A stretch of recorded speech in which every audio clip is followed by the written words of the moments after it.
The words sliced through me like broken glass as my only son, my beautiful boy, stood in our kitchen with hatred burning in his eyes. "You ruined my life," he shouted, his voice cracking. "I wish you had never been my mother."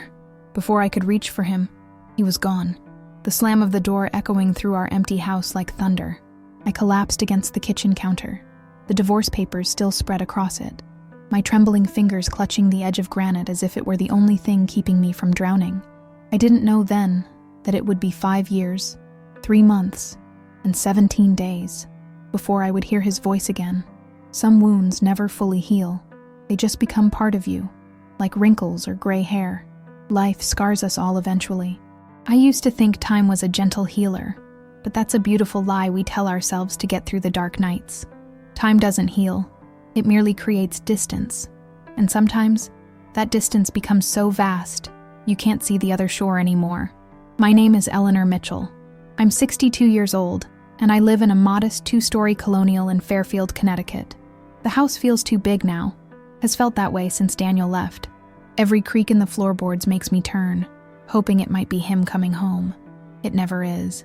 The morning he found the letter was ordinary.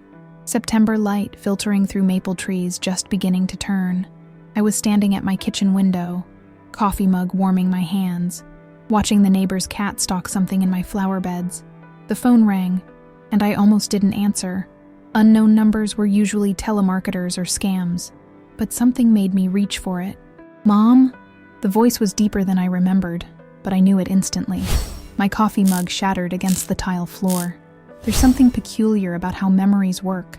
22 years of loving and raising my son, thousands of breakfasts made, hundreds of soccer games attended, countless bedtime stories read, all compressed into flashes.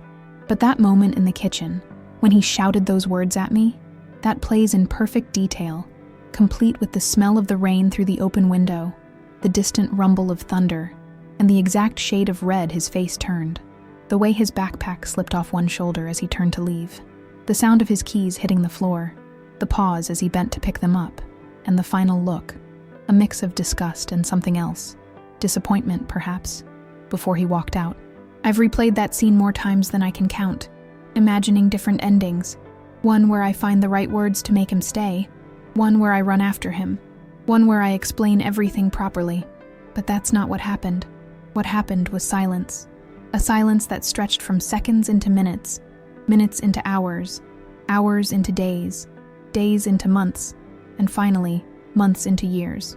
A silence broken only by occasional third-hand updates from mutual acquaintances, or the rare holiday card sent to an address he never confirmed was still his. A silence that became so familiar I stopped noticing it, like the ticking of a clock you only hear when you're trying to sleep. I never expected him to find that letter. I never expected to hear from him again. I had made my peace with the emptiness, or so I thought. But life has a way of circling back when you least expect it. Sometimes the most significant moments arrive disguised as ordinary days. Sometimes the words you never sent find their way to their intended recipient, despite your best efforts to hide them away. The letter. God, the letter. Written in a moment of raw honesty, tear-stained and imperfect. Words I was too afraid to say aloud, truths I couldn't bear to voice. I had hidden it in an old photo album, between pictures of his father and me in happier times. I never meant for him to see it. Some truths are too heavy to share, too sharp to handle without cutting yourself in the process. That morning, hearing his voice after so long felt like having the wind knocked out of me, like falling through ice into freezing water. The shock of it stole my words, replaced them with desperate, shallow breaths. "Daniel," I managed finally, my voice barely above a whisper. "I found it," he said. Just 3 words, but they changed everything. "I found the letter, Mom." And suddenly, I was back in that kitchen 5 years ago, watching him walk away, wondering if I would ever get the chance to explain why I had done what I did, wondering if he would ever understand that sometimes love means making impossible choices, that sometimes, to protect someone, you have to let them hate you. I've lived in this house for 34 years now, raised my son here after Jack. My husband died. It's a simple place, nothing fancy, nothing that would make the neighbors jealous, but it was ours. Every scratch on the hardwood floors tells a story. The height marks on the kitchen doorframe track Daniel's growth from a skinny 8-year-old to the 6-foot-tall young man who walked out of here that rainy afternoon. Most days follow the same pattern now. I wake at 6:15, make coffee, water my plants, and take a walk through the neighborhood if my arthritis isn't acting up. I retired from teaching high school English 3 years ago, and sometimes I miss the chaos and energy of teenagers filling my classroom. Other times, the quiet feels like a blessing. My friends, what few remain, tell me I should sell the house, move to something smaller, maybe one of those retirement communities down in Florida where I could play bridge and take water aerobics classes. Start fresh, they say, as if starting fresh at 62 is as simple as changing clothes, as if I could leave behind the memories these walls hold just by packing them in boxes. They don't understand that every corner of this house holds a piece of Daniel, the den where we built blanket forts during thunderstorms, the backyard where he practiced pitching until dark, the kitchen table where we struggled through math homework together. I can't leave, because leaving would mean admitting he's never coming back, and I've never been able to fully accept that. After Jack died, heart attack at 43, so sudden the paramedics were still performing CPR when I arrived at the hospital. It was just Daniel and me against the world. He was only 8 then, a quiet boy with his father's serious eyes and my stubborn chin. The grief nearly broke us both. For months, I'd find him sleeping on the floor of his closet, surrounded by his father's old sweatshirts. I wasn't much better, talking to Jack's empty side of the bed each night before sleep claimed me, but we survived. I took on extra tutoring jobs after school to make ends meet. We ate a lot of macaroni and cheese those first couple of years. Daniel learned to do his own laundry by age 10. We became a team, fiercely protective of each other, and the fragile new life we were building from the ashes of our old one. I still remember the day I realized Daniel had grown taller than me. It was summer. He was 14, and we were arguing about something trivial. His curfew, I think. Suddenly, I noticed I was looking up at him instead of down. The shock of it stopped me mid-sentence. My little boy, not so little anymore. He noticed my expression, and despite his teenage irritation with me, broke into a smile. "What's wrong, Mom? Running out of steam?" he teased. We both ended up laughing, argument forgotten. Those were good years, the middle ones, between the shock of early grief and the storm that would come later.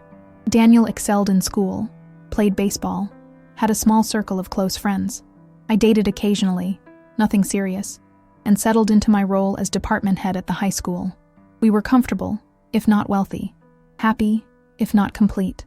The problems began during his senior year of high school. Looking back, I should have seen the signs earlier. The secretive phone calls, the unexplained absences, the sudden mood swings. But I was busy with work, and he was 17. Mood swings seemed par for the course. I chalked it up to college application stress, girlfriend troubles, normal teenage stuff. I was wrong. What I didn't know, what I wouldn't discover until much later, was that Daniel had reconnected with Jack's brother, Michael. My brother-in-law and I had never gotten along, even when Jack was alive. Michael blamed me for changing his brother, for taking him away from their close-knit family in Boston to Connecticut for my teaching job. After Jack died, Michael made it clear he thought Daniel would be better off living with Jack's parents in Massachusetts. When I refused, he cut contact completely, or so I thought. I later learned that Michael had reached out to Daniel through social media during his junior year, had been filling my son's head with stories about his father that painted me in the worst possible light, had been undermining our relationship with half-truths and outright lies. And Daniel, hungry for connections to the father he barely remembered, had believed every word. By the time I discovered what was happening, the damage was done. Daniel had already applied to colleges in Massachusetts, not the Connecticut schools we'd discussed. He'd already made plans to move in with his grandparents after graduation. He'd already decided that I was the villain in his story. The night he told me, the night of the fight, I made the biggest mistake of my life. Desperate to keep him from falling further under Michael's influence, terrified of losing the only family I had left, I showed Daniel the letter his father had written to me just weeks before his death. A letter I'd kept hidden for nearly a decade, hoping to spare my son additional pain. In it, Jack had confessed to an affair, had talked about leaving us, had written cruel things about our marriage, our life together, things written in anger that he might have taken back had he lived, things no child should ever have to read about their parent. I thought it would show Daniel that his uncle didn't know everything, that his father wasn't the saint Michael had made him out to be. I thought it would break Michael's hold over my son. Instead, it broke my son's heart. And then, it broke us. "You ruined my life," he had shouted, tears streaming down his face. "You kept this from me for 10 years. What else have you been lying about? I don't even know who you are anymore."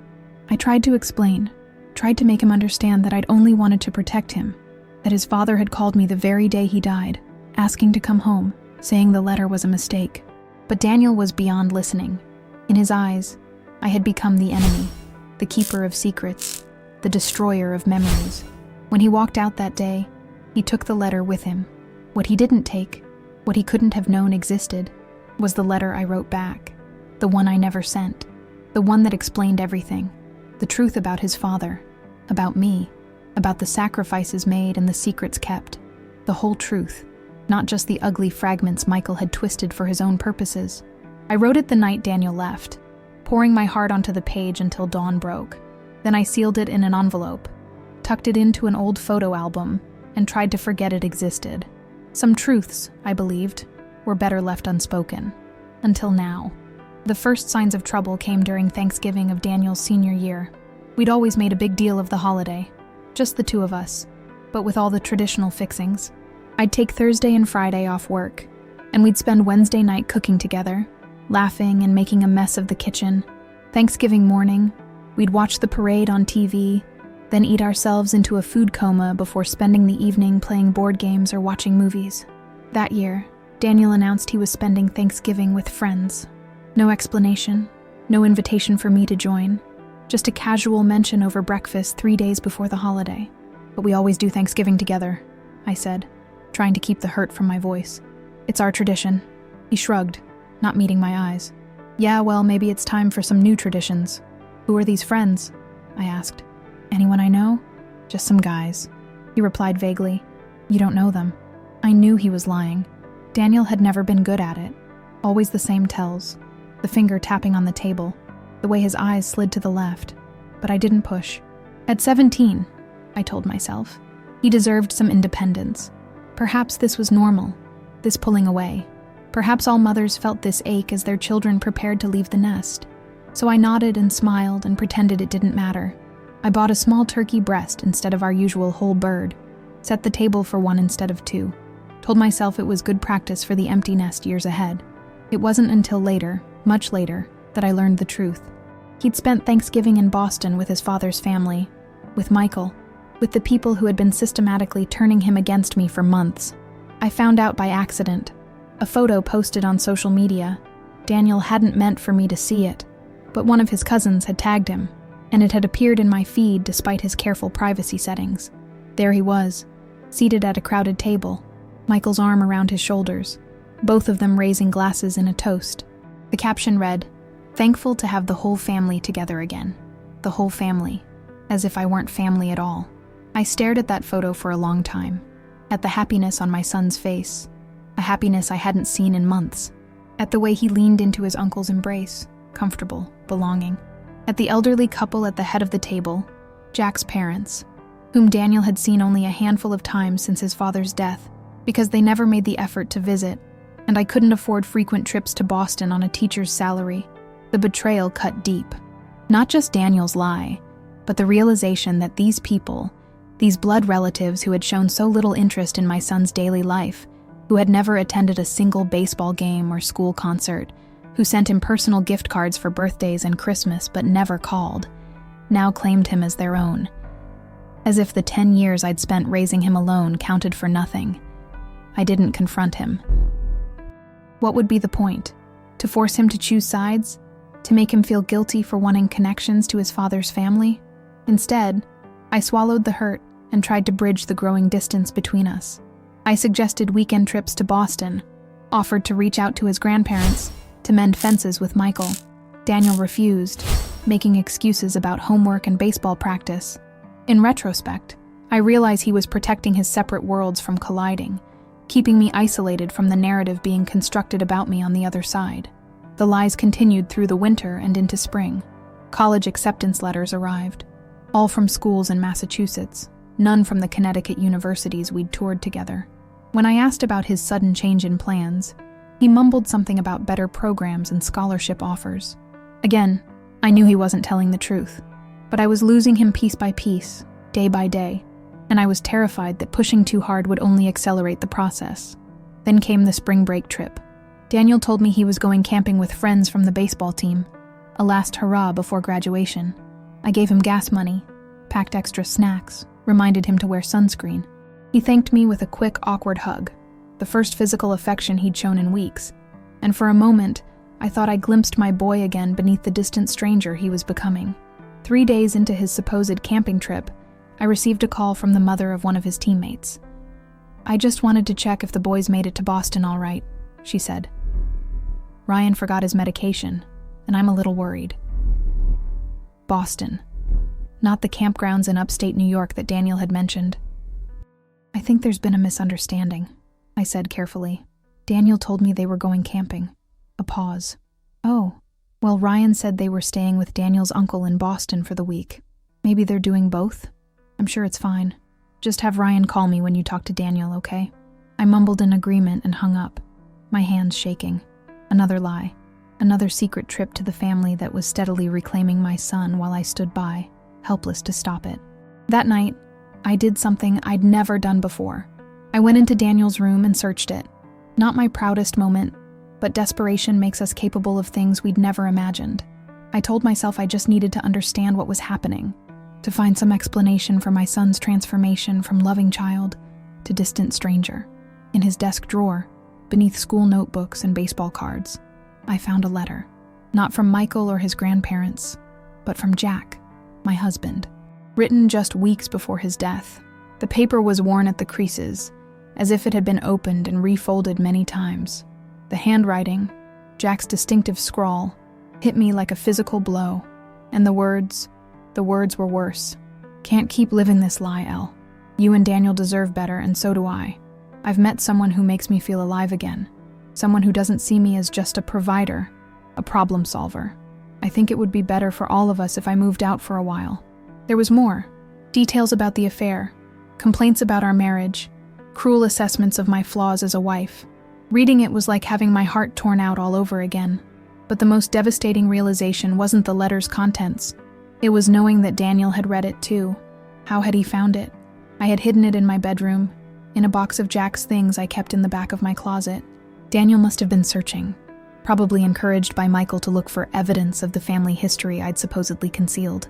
What he couldn't have known, what no one knew, was that Jack had called me the very day he died, had told me the letter was a mistake, that he wanted to come home, to work things out. We had arranged to meet for dinner that night to talk. He never made it to the restaurant. A heart attack while driving took him from us before we could begin to repair what was broken. I had kept the letter not out of some desire to hide Jack's flaws, but because it was one of the last things he had written to me. Because despite the horrible words, it was still a piece of him. Because I had forgiven him, and hoped that someday he would have forgiven himself. Now Daniel had found it, and in his hands, it had become a weapon. Proof that I had lied about his father all these years. In his 17-year-old mind, I hadn't been protecting him from painful truths. I'd been manipulating him, constructing a false reality where his father was a loving husband rather than a man on the verge of abandoning us. I carefully returned the letter to its hiding place in Daniel's drawer and went back to my room. Sat on the edge of my bed and tried to figure out what to do next. How to explain. How to make him understand that the story was more complicated than a single letter could convey. How to tell him about his father's final phone call without seeming like I was making excuses. I never got the chance. 2 days later, Daniel returned from his camping trip, sullen, and even more withdrawn. I tried to talk to him, to open a conversation about what he might have found, what he might be feeling. He shut me down immediately. "I'm tired, Mom. Can we not do this right now?" So I waited, gave him space, hoped he would come to me when he was ready. Instead, he went to Michael. Long before the shadows fell across our lives, Daniel and I built something beautiful together, something resilient, a life crafted from loss, held together by love and stubborn determination. The first year after Jack died was a blur of paperwork and grief counseling, and learning to sleep alone. Daniel would crawl into my bed most nights, his small body curled against mine, both of us seeking comfort in the familiar scent and warmth of family. By day, I taught my students, maintained a brittle smile, and pretended I wasn't falling apart. By night, I pored over bank statements and insurance policies, trying to figure out how to keep our home on a single income. We were cash poor, but time-rich in those early years. No money for fancy vacations or the latest video games, but plenty of hours spent together building Lego cities across the living room floor, reading Harry Potter books aloud, cheering at Little League games where Daniel's team almost always lost but played with heart. When the car broke down and we couldn't afford repairs, we learned the bus routes together, turning the long commutes into games, counting red cars, making up stories about fellow passengers, holding contests to see who could spot the most interesting shop signs. Daniel never complained about these hardships. Somehow, at 9 years old, he understood what it cost me to keep our lives afloat. One winter, the heating system failed during the coldest week of February. The repair would cost 3 months' worth of savings. I called everyone I knew, looking for a cheaper solution, a payment plan, anything. Nothing worked. That night, I sat at the kitchen table after Daniel was in bed, surrounded by bills, and finally allowed myself to cry. I didn't hear him come downstairs. Didn't know he was there until I felt small arms wrap around my shoulders, a child's cheek pressed against mine. "It's okay, Mom," he whispered. "We can wear all our clothes at once and build a fort with blankets in the living room. It'll be like camping." And that's exactly what we did. For 5 days, we lived in a blanket fort in front of the fireplace, cooking soup on a camping stove, sleeping in layers of sweaters and socks. We read by flashlight and told ghost stories and pretended we were explorers in the Arctic. When the repairman finally came, Daniel almost seemed disappointed to return to normal life. That was my boy. Resilient, resourceful, kind-hearted. He got straight A's that semester, despite the chaos at home. There were 1,000 moments like that. The time he saved his allowance for 3 months to buy me a silver necklace for my birthday, a simple heart pendant that I still wear every day. The Sunday mornings he would wake up early to make me breakfast, burnt toast and lumpy oatmeal that I ate with exaggerated delight because the love in it made it taste better than any restaurant meal. When I had surgery for appendicitis and couldn't drive for 2 weeks, 12-year-old Daniel organized a carpool with his friend's parents, arranged for grocery delivery, and even learned to do laundry from a YouTube video. "You always take care of me," he said simply when I tried to thank him. Now it's my turn. We were more than mother and son. We were partners, teammates, each other's biggest supporters. I attended every baseball game, science fair, and school play. He proofread my master's thesis, bringing me coffee during late-night writing sessions, and quizzing me before my final defense. When I was passed over for department head the first time I applied, he made a PowerPoint presentation titled, "Why My Mom is the Greatest Teacher Ever," and insisted on showing it to me, complete with pie charts and testimonials he'd gathered from my former students. On quiet evenings, we'd sit on the back porch and talk about everything: his dreams for the future, my stories about Jack, the philosophical questions that occupied his growing mind. Those were sacred hours, when the boundaries between parent and child softened, and we spoke to each other as simply two souls trying to understand this beautiful, painful world. "Do you think Dad would be proud of me?" he asked once, around 14, after pitching a no-hitter in his league championship. "Oh, Daniel," I said, throat tight with emotion. "He would be bursting with pride, but not just for the baseball, for the person you are, your kindness, your determination, the way you look out for others. I wish he could have seen it," he said quietly. "He sees," I told him, believing it with my whole heart. Somehow, he sees. When college applications loomed, we tackled them together, spent hours around the kitchen table, refining essays, calculating costs, weighing options. Daniel was brilliant, top 10 in his class, varsity athlete, volunteer tutor at the local middle school. We both knew he could aim high, but finances were still tight, even with my promotion to department head. "State schools are fine, Mom," he insisted when I worried about limiting his options. "I can get scholarships, and staying close means I can come home on weekends, help around the house." Always thinking of me, even as he planned his future. That's who he was, who we were together, until Michael re-entered our lives. What Daniel couldn't understand, what I failed to help him see, was that keeping him from Jack's family hadn't been about spite or selfishness.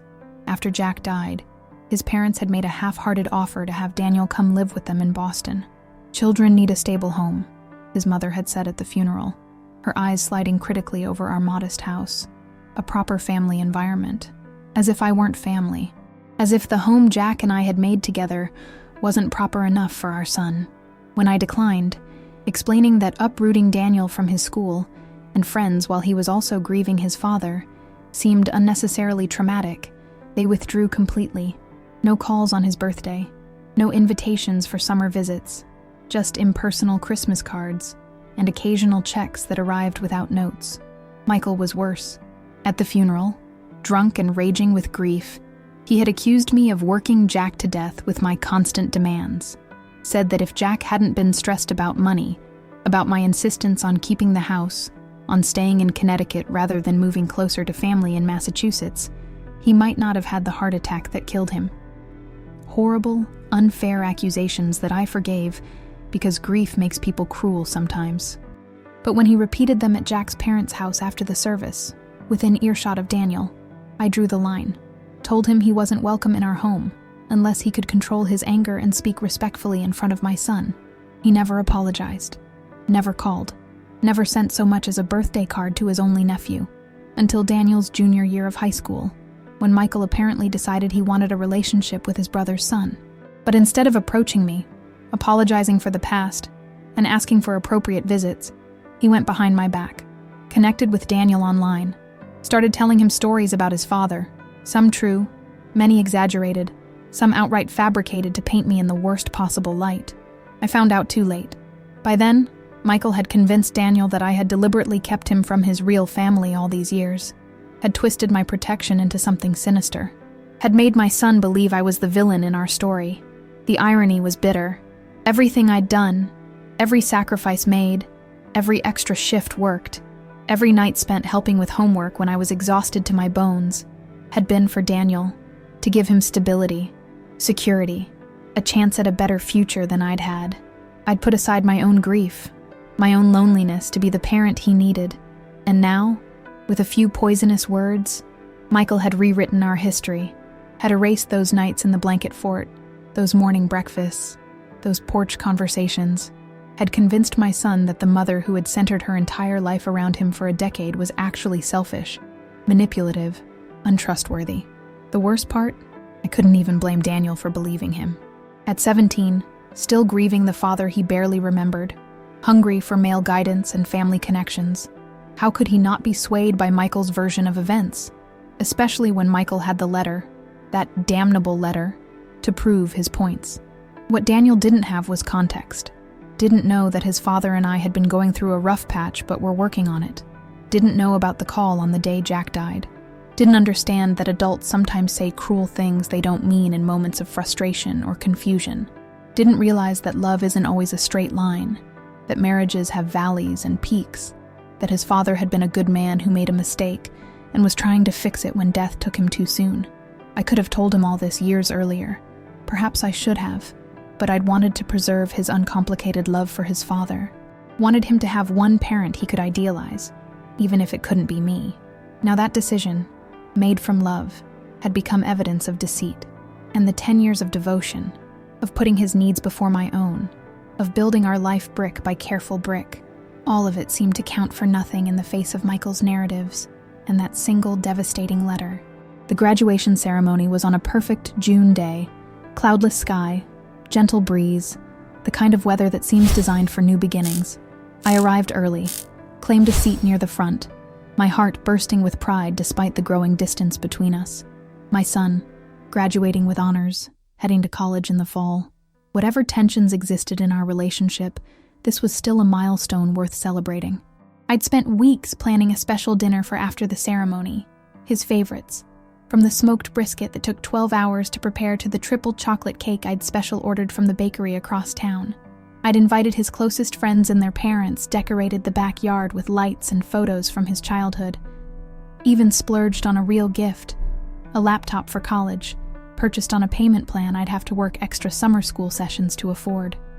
I spotted Daniel before the ceremony, standing with a group of friends near the football field where the graduates were assembling. Called his name, waved. He saw me. I know he did. but turned away, pretending he hadn't. A small slight, but it stung. Still, I brushed it aside. Today wasn't about me or my feelings. It was about celebrating his accomplishment, his future. The ceremony itself was lovely. Speeches about possibilities, about the wide world waiting beyond high school walls. I cried when they called Daniel's name, watched him walk across the stage with that confident stride, so like his father's. Took a dozen photos, even though he was too far away for them to come out clearly. Felt a bittersweet pride when he accepted his diploma. My beautiful boy, ready to spread his wings. Afterwards, as families flooded the field to find their graduates, I searched the sea of blue gowns for Daniel, spotted him finally near the bleachers, surrounded by a group of people. As I drew closer, my steps faltered. Michael was there, and Jack's parents, all three embracing Daniel. Michael's hand clapping my son's shoulder, his grandmother dabbing at tears with a lace handkerchief. They were dressed expensively. Michael in a tailored suit that probably cost more than a month of my salary, his parents in coordinating outfits that screamed old Boston money. They had never mentioned they were coming. Daniel had never told me they would be here. I hesitated, uncertain whether to approach. Before I could decide, Daniel looked up, saw me standing there. Something flashed across his face. Embarrassment? Guilt? Annoyance? I couldn't tell. He leaned over, said something to his uncle. Michael turned, spotted me. His expression hardened into the same contempt I remembered from Jack's funeral. He put his arm around Daniel's shoulders in a gesture that felt deliberately possessive.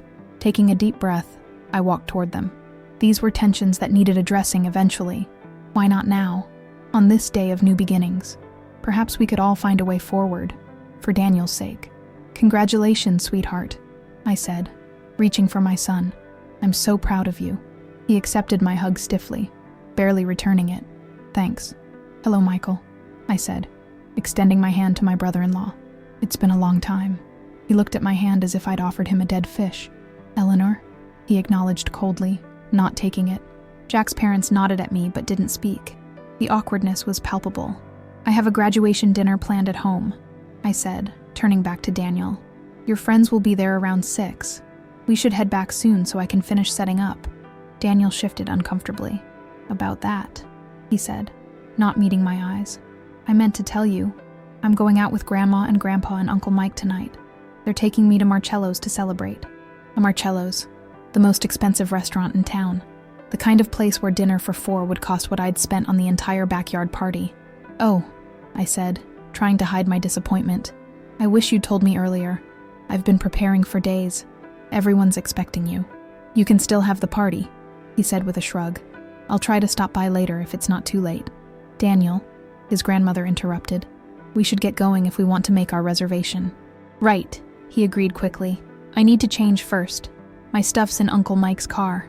It was then I realized he had no intention of coming home with me, had planned all along to go straight from graduation to whatever celebrations his father's family had arranged. The backyard party, the friends waiting, the cake in the refrigerator, the gift wrapped and waiting on his bed. None of it mattered. You're not coming home at all? I asked, my voice smaller than I intended. Michael answered before Daniel could. We've got the whole weekend planned, he said, satisfaction evident in his tone. Dinner tonight, then the Red Sox game tomorrow. Sunday we're driving up to see the campus, get him familiar with the area before he moves in August. Moves? I repeated. Moves where? Another uncomfortable glance from Daniel. I meant to tell you, Mom. Grandma and Grandpa offered to let me live with them during college. It makes sense financially. No dorm fees, no meal plan to pay for, and it's only 15 minutes from campus. Each word hit like a physical blow. He had made all these plans without me, had decided to move to Boston permanently, to live with grandparents who had shown little interest in his daily life for a decade, rather than commuting from home as we'd discussed for months. When did you decide this? I asked, struggling to keep my voice steady. A while ago, he admitted. I didn't know how to tell you. The unspoken truth hung between us. He hadn't told me because he knew I would be hurt, because he knew it was a rejection of not just the home we'd shared, but of me, of us, of everything we'd been to each other. I see, I said, though I couldn't. We should still talk about this. Maybe tomorrow when you get back from the game. Actually, Michael interjected, clearly enjoying my discomfort. Daniel's staying with us this weekend. In fact, most of his things are already at my place. He moved them last week while you were at that teacher's conference. Last week? While I was out of town? My son had been packing up his life, preparing to leave without even saying goodbye? I looked at Daniel, silently pleading for him to contradict this, to say there had been some misunderstanding. He stared at the ground, saying nothing. "Daniel?" I said softly. "Is this true?" He nodded without looking up. "Were you planning to tell me at all? Or just disappear?" "I was going to call you," he mumbled. From Boston. From Boston. After he was already gone. After he had left the only home he'd known since his father died, without so much as a proper goodbye. I felt as if the ground were shifting beneath my feet. 10 years of sacrifices, of putting his needs first, of building our life together brick by careful brick, and he could walk away so easily, without a backward glance? "I don't understand," I said, my voice cracking despite my best efforts. "Daniel, why? Have I done something wrong? Said something?" "It's not about you, Mom," he replied, but the way he couldn't meet my eyes told me otherwise. "Then what is it about?" I pressed. "Please help me understand." "He wants to know his real family," Michael cut in sharply. "The family you've kept him from all these years." "I never kept him from anyone," I protested. "They never called, never visited, because you made it clear we weren't welcome," Jack's mother interjected, her voice quivering with indignation. "After Jack died, you took Daniel and shut us out completely." This was such a twisted version of reality that for a moment I couldn't even respond. They had been the ones to withdraw, not me. I had sent photos, school updates, invitations for visits that were ignored or declined, had called on holidays, only to have conversations cut short. "That's not true," I said finally, looking from face to face, hoping to find some acknowledgement of this fact, finding none. "Daniel, you know that's not true. Remember the Christmas we drove to Boston when you were 10? The summer we spent a week at the Cape with your grandparents? 2 visits in 10 years, Michael scoffed. Really making an effort there, Eleanor. I wanted to point out that they had never once come to Connecticut, never attended a single baseball game or school play. But what would be the point? They had already rewritten history in their minds, and worse, in Daniel's. "Can we discuss this privately?" I asked my son, gesturing away from the group. "Please?" He hesitated, then nodded reluctantly. We walked a few yards away, still within sight of his father's family, but out of earshot. "What's really going on?" I asked him, trying to keep my voice gentle despite the panic rising in my chest. "This isn't like you, Daniel." He looked at me then, really looked at me, for the first time in months.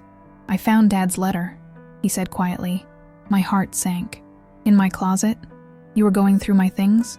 Uncle Mike said you might be hiding stuff about Dad from me." He was right. "Daniel, that letter, you don't understand the context." "What context?" He interrupted, anger flashing in his eyes. "Dad was leaving you. He was miserable. He'd found someone else. What other context is there? How could I explain it?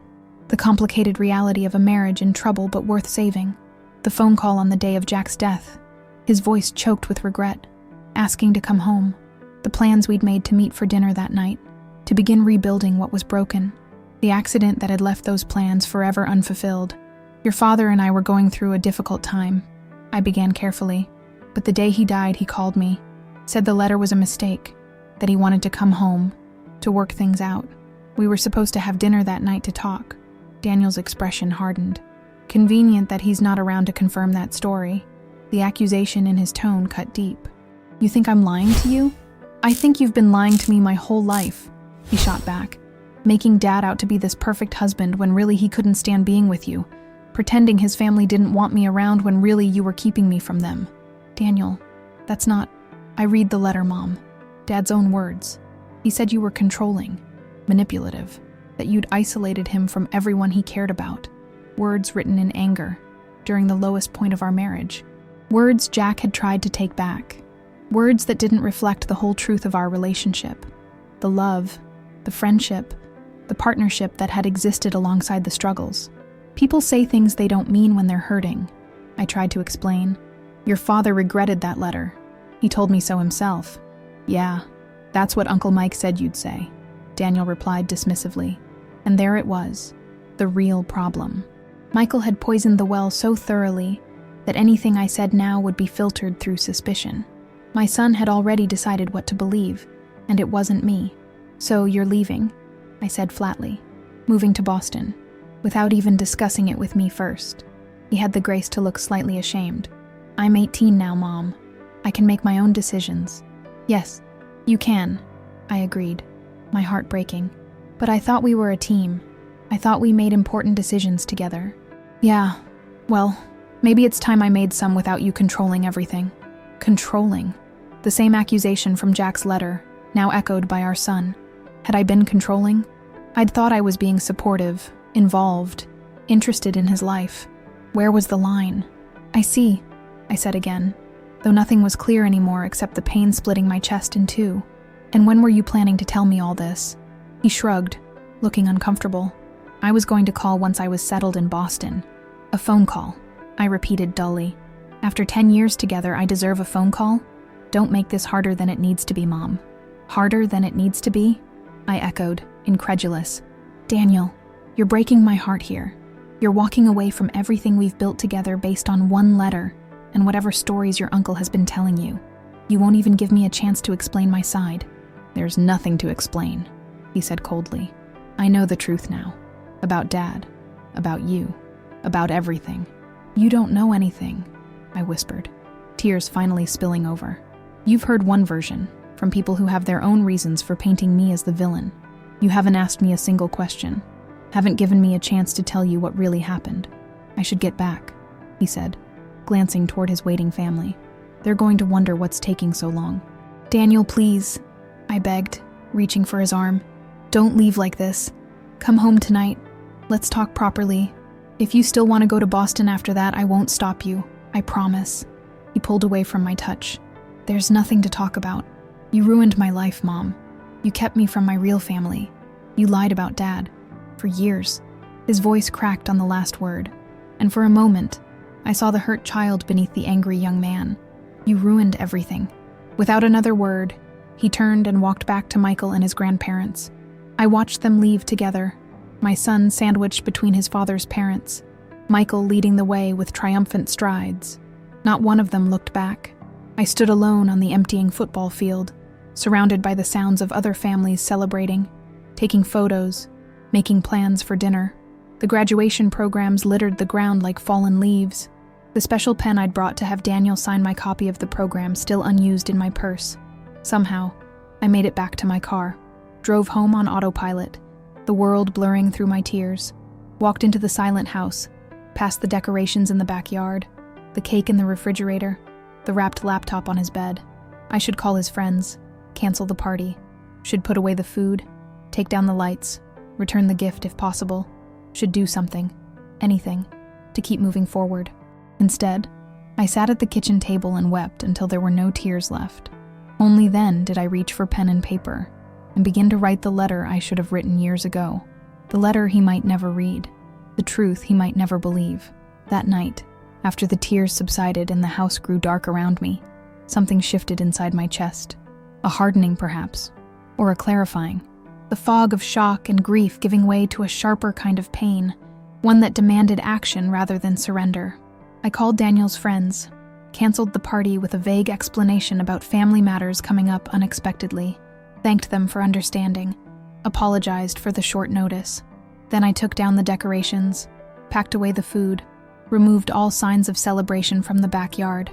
Mechanical movements, my body going through the motions while my mind worked on a different track entirely. By dawn, I had made a decision. I would not chase after my son, would not beg or plead, would not try to force him to hear my side of the story. He was 18, legally an adult, as he had so pointedly reminded me. If he had chosen to believe Michael's version of events without giving me the benefit of the doubt, without asking a single question about the context of that damned letter, then perhaps he needed to live with that choice for a while. Perhaps distance would give him perspective. Perhaps time would soften his anger. Perhaps eventually, he would remember the 10 years we'd spent building a life together and wonder if there might be more to the story than what his uncle had told him. Or perhaps not. Perhaps I had lost him for good. The thought was a knife twisting in my gut, but I forced myself to consider it. to accept it as a possible outcome, to begin planning a life that didn't revolve around my son's presence. It was a terrifying prospect. For a decade, every decision I'd made had been filtered through the lens of motherhood. What was best for Daniel? What would give him stability, security, opportunities? I had deferred my own needs, my own dreams, time and again.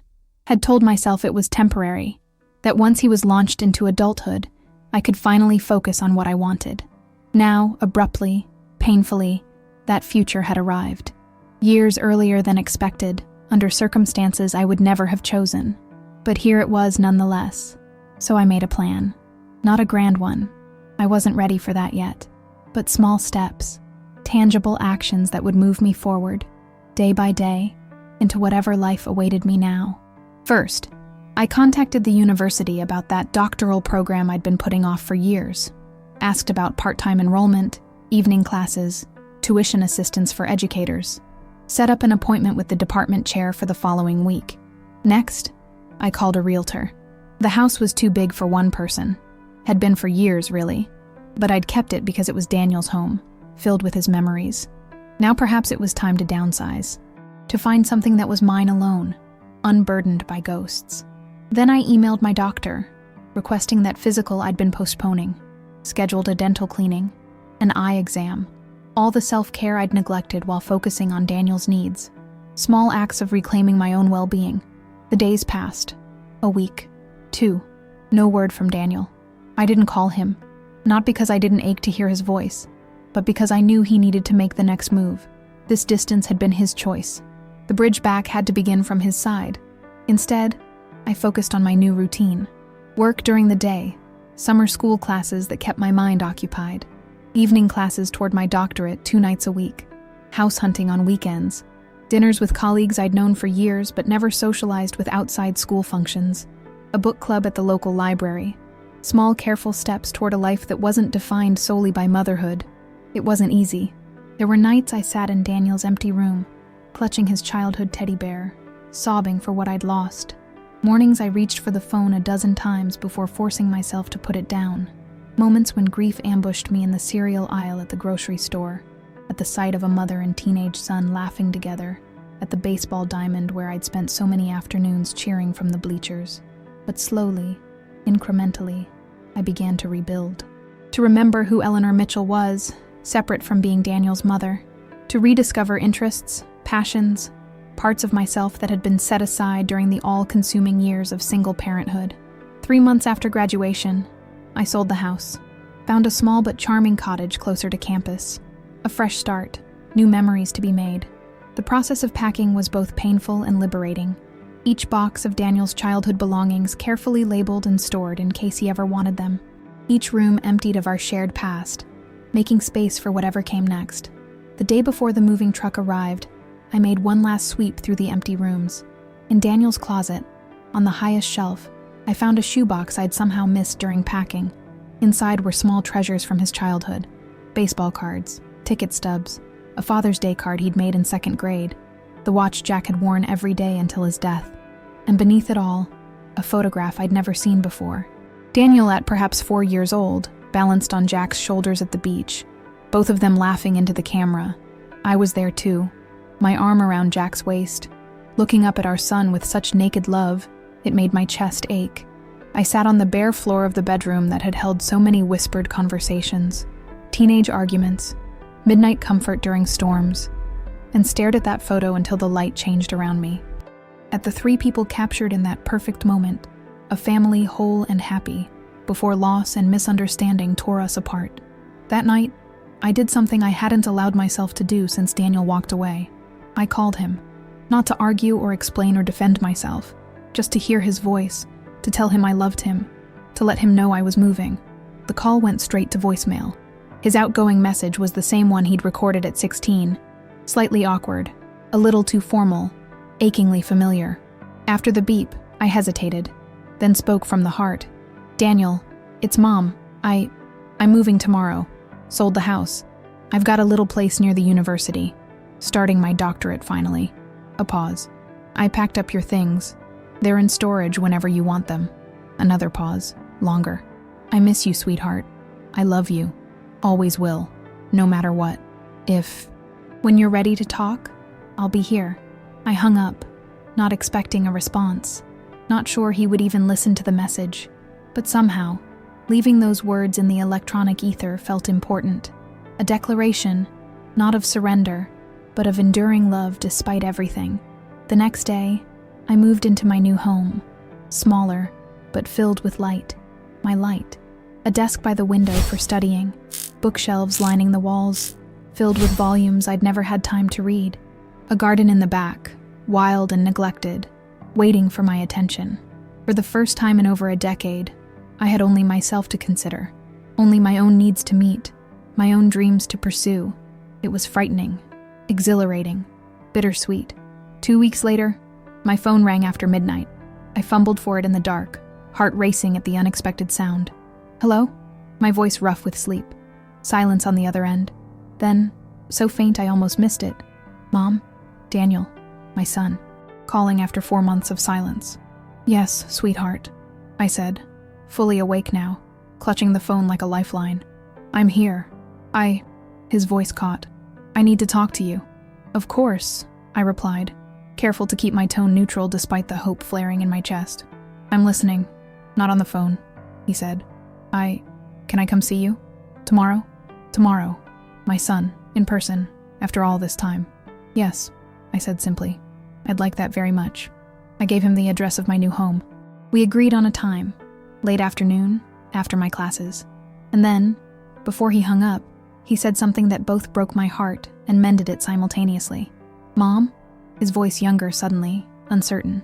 I found your letter, the one you never sent. The letter, written the night he walked away. Pages of raw truth, explanations, the full story of his father and me, our love, our struggles, the reconciliation cut short by death. Hidden away in that photo album, never meant to be found, yet somehow discovered nonetheless. Oh, was all I could manage, my throat tight with emotion. We need to talk, he repeated, and this time I heard it, the crack in his certainty, the first opening in the wall between us. There's a lot I didn't know. Yes, I agreed softly. There is. After we disconnected, I sat in the darkness of my new bedroom, watching dawn slowly color the sky, not daring to hope too much, yet unable to stop the tiny flicker of it warming my chest. My son was coming home. Not to stay. I understood that his life was in Boston now, at least for the time being, but he was coming to talk, to listen, perhaps, in a way he hadn't been willing to before. It wasn't forgiveness, wasn't reconciliation, not yet, but it was a beginning, a crack in the wall, a chance to start rebuilding, word by careful word, the bridge between us. For the first time since graduation day, I allowed myself to believe that maybe, just maybe, I hadn't lost him forever, that the truth, once fully told and heard, might be enough to heal what had been broken. Not perfectly, there would always be scars, but enough to find our way back to each other. As morning light filled my small cottage, I made a pot of coffee and began preparing for my son's visit, not by cooking elaborate meals or buying expensive gifts, as I might have done before, but by centering myself in the strength I'd found these past months, the woman I'd become in his absence, the mother who loved him enough to let him go, and who loved herself enough to keep living while waiting for him to find his way back.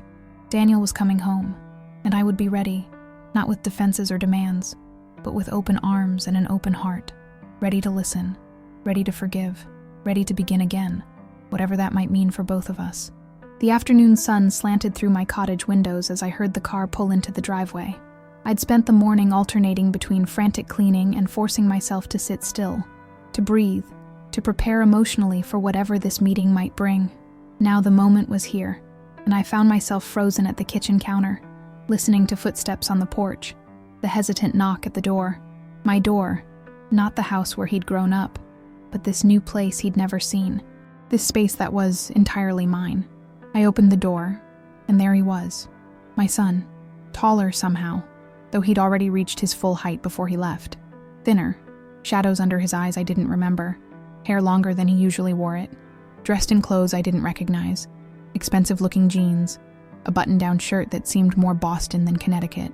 For a long moment, we just looked at each other, the gulf of the past 5 months stretching between us like a physical presence.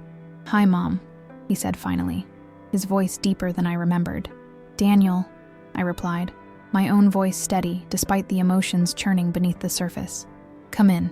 He stepped inside, eyes darting around, taking in the small living room with its bookshelves and study nook, the kitchen visible beyond, the garden through the back windows. "It's nice," he offered. "Different, but nice.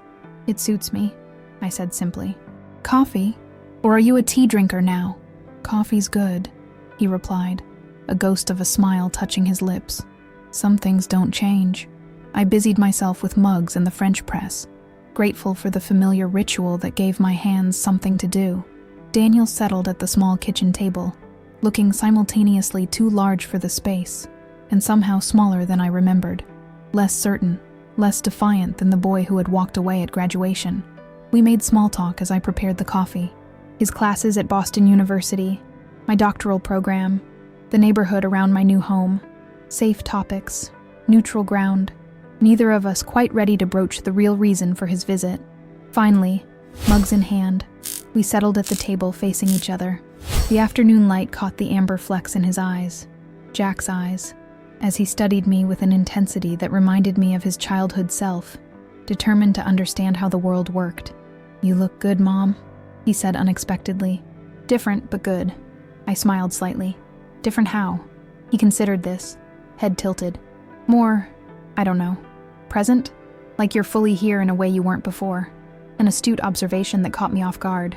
"Maybe I am," I acknowledged. "These past few months have been clarifying." He nodded, fingers tracing the rim of his mug. "For me, too." Silence settled between us. Not entirely comfortable, but not hostile either. Just the quiet of two people trying to find their way back to each other after walking very different paths. "I read your letter," he said finally, eyes meeting mine. "The one in the photo album. I gathered that from our call," I replied carefully. "I never meant for you to find it." "Why not?" A flash of the old anger. "Why keep it hidden all these years?" I considered my answer carefully. "Because it wasn't written for you, Daniel. It was written for me. A way to process what was happening, to put down the truth as I knew it, even if no one else ever saw it. But it changes everything," he insisted. "What happened with Dad, why you kept his letter hidden, why you were so protective about his family. It all makes sense now. Why didn't you just tell me?" A fair question, one I'd asked myself countless times over the years. "You were 8 when your father died," I said softly. "Too young to understand the complexities of adult relationships, the mistakes we'd both made, the reconciliation cut short by his death. I wanted you to have uncomplicated memories of him, to know he loved you, without the burden of adult problems that had nothing to do with you. But as I got older," "Yes," I acknowledged. "As you got older, perhaps I should have found a way to tell you the whole truth. But by then, it seemed too late." How do you explain to a teenager that you've kept parts of his father's story hidden? That the perfect dad he remembered had flaws, had almost left, had written cruel things in a moment of confusion before changing his mind? Daniel was silent, processing this. Then, "Uncle Mike says you're lying, about Dad calling you the day he died, about wanting to come home." Of course he did. Michael, who had never forgiven me for stealing his brother away to Connecticut, who had never believed Jack was happy with me, despite years of evidence to the contrary, who had seized the opportunity to turn my son against me the moment he found it.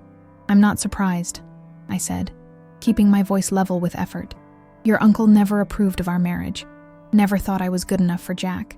After your father died, he was angry, grieving. He needed someone to blame, and I was an easy target. But the call? Did it really happen? Or did you make that up to explain the letter?" The question hurt, but I understood why he needed to ask it. Too many lies, or perceived lies, between us already. "It happened," I said firmly. "Your father called me from his office around noon, said he'd made a terrible mistake, that the letter was written in anger, that he wanted to come home. We made plans to meet for dinner at Antonio's, that Italian place he loved downtown. He was going to come home afterward. We were going to talk everything through." My voice caught. "He had a heart attack driving to the restaurant, the same restaurant I was waiting in when I got the call from the hospital." Daniel studied my face, searching for truth or deception. "You never told anyone this? Not even at the funeral?" I shook my head. What would be the point? Jack was gone. The letter existed, hidden away in my closet. Telling Michael or your grandparents about a phone call they couldn't verify wouldn't have changed anything. It would have just seemed like I was making excuses, trying to preserve Jack's image. But it was true, he said, half statement, half question. It was true, I confirmed. I've never lied to you about the important things, Daniel. I may have omitted difficult truths when you were too young to understand them, but I've never deliberately deceived you. He absorbed this, hands wrapped around his coffee mug, eyes downcast. There's something else you should know, I continued after a moment. Something I didn't include in that letter, because I didn't know it at the time. He looked up, questioning. After the funeral, when your grandparents offered to have you come live with them, it wasn't the generous gesture it appeared to be. There was a reason behind it. What do you mean? I took a deep breath. This was the part I'd been protecting him from all these years. The final truth that had shaped so many of my decisions. Your father had a life insurance policy, a substantial one, arranged through his company. As his spouse, I was the primary beneficiary, but there was a provision. If you went to live with his parents, a trust would be established for you, managed by them until you turned 21. Daniel's brow furrowed. I don't understand. They wanted control of the money, Daniel. Not just for your benefit, though I'm sure they believed that was part of it, but to keep it from me. They never thought I managed our finances well, never approved of my career choices or our lifestyle. I met his eyes steadily. When I refused to let you go live with them, they assumed it was because I wanted the money for myself. But that's not why you kept me, he said slowly. God, no, I replied, appalled at the very suggestion. You were my son. We had lost Jack, but we still had each other. The last thing you needed was to be uprooted from your home, your school, your friends, sent to live with grandparents you barely knew, while also grieving your father. So what happened to the money? He asked. Here it was, the final piece, the truth I'd protected more fiercely than any other. I put it in trust for you, I said quietly. Every penny. I set it up with a bank here in Connecticut, with you as the sole beneficiary. The terms specified that you could access it for college expenses at 18 and receive the full amount at 25. Daniel stared at me, confusion evident. But we struggled so much after Dad died. All those extra tutoring jobs you took, the heating system breaking down that winter, driving that old car until it literally fell apart. If there was money, it wasn't my money, I said simply. It was yours, your future, your security. I wouldn't touch it, not even when things were difficult. But you're my mother, he protested. You could have used it for both of us, made our lives easier. I shook my head. And give your grandparents and Michael the satisfaction of being right, of claiming I only kept you for financial gain. No, I made a promise to myself, and to you, though you didn't know it, that I would never use a penny of that money, that I would raise you on my teacher's salary alone, provide for you through my own work. That's why you never remarried, he said suddenly, making a connection I hadn't expected. All those years alone, it wasn't just grief for Dad. You were afraid a new husband might try to access the trust, a perceptive observation that struck uncomfortably close to home. That was part of it, I admitted, though I did date occasionally, as you know. But yes, I was protective of your inheritance, perhaps overly so. How much? He asked after a moment. How much is in the trust? I named the figure, a substantial sum that had grown significantly with compound interest over the years. Daniel's eyes widened. And you never told anyone? Not Michael or Grandma and Grandpa.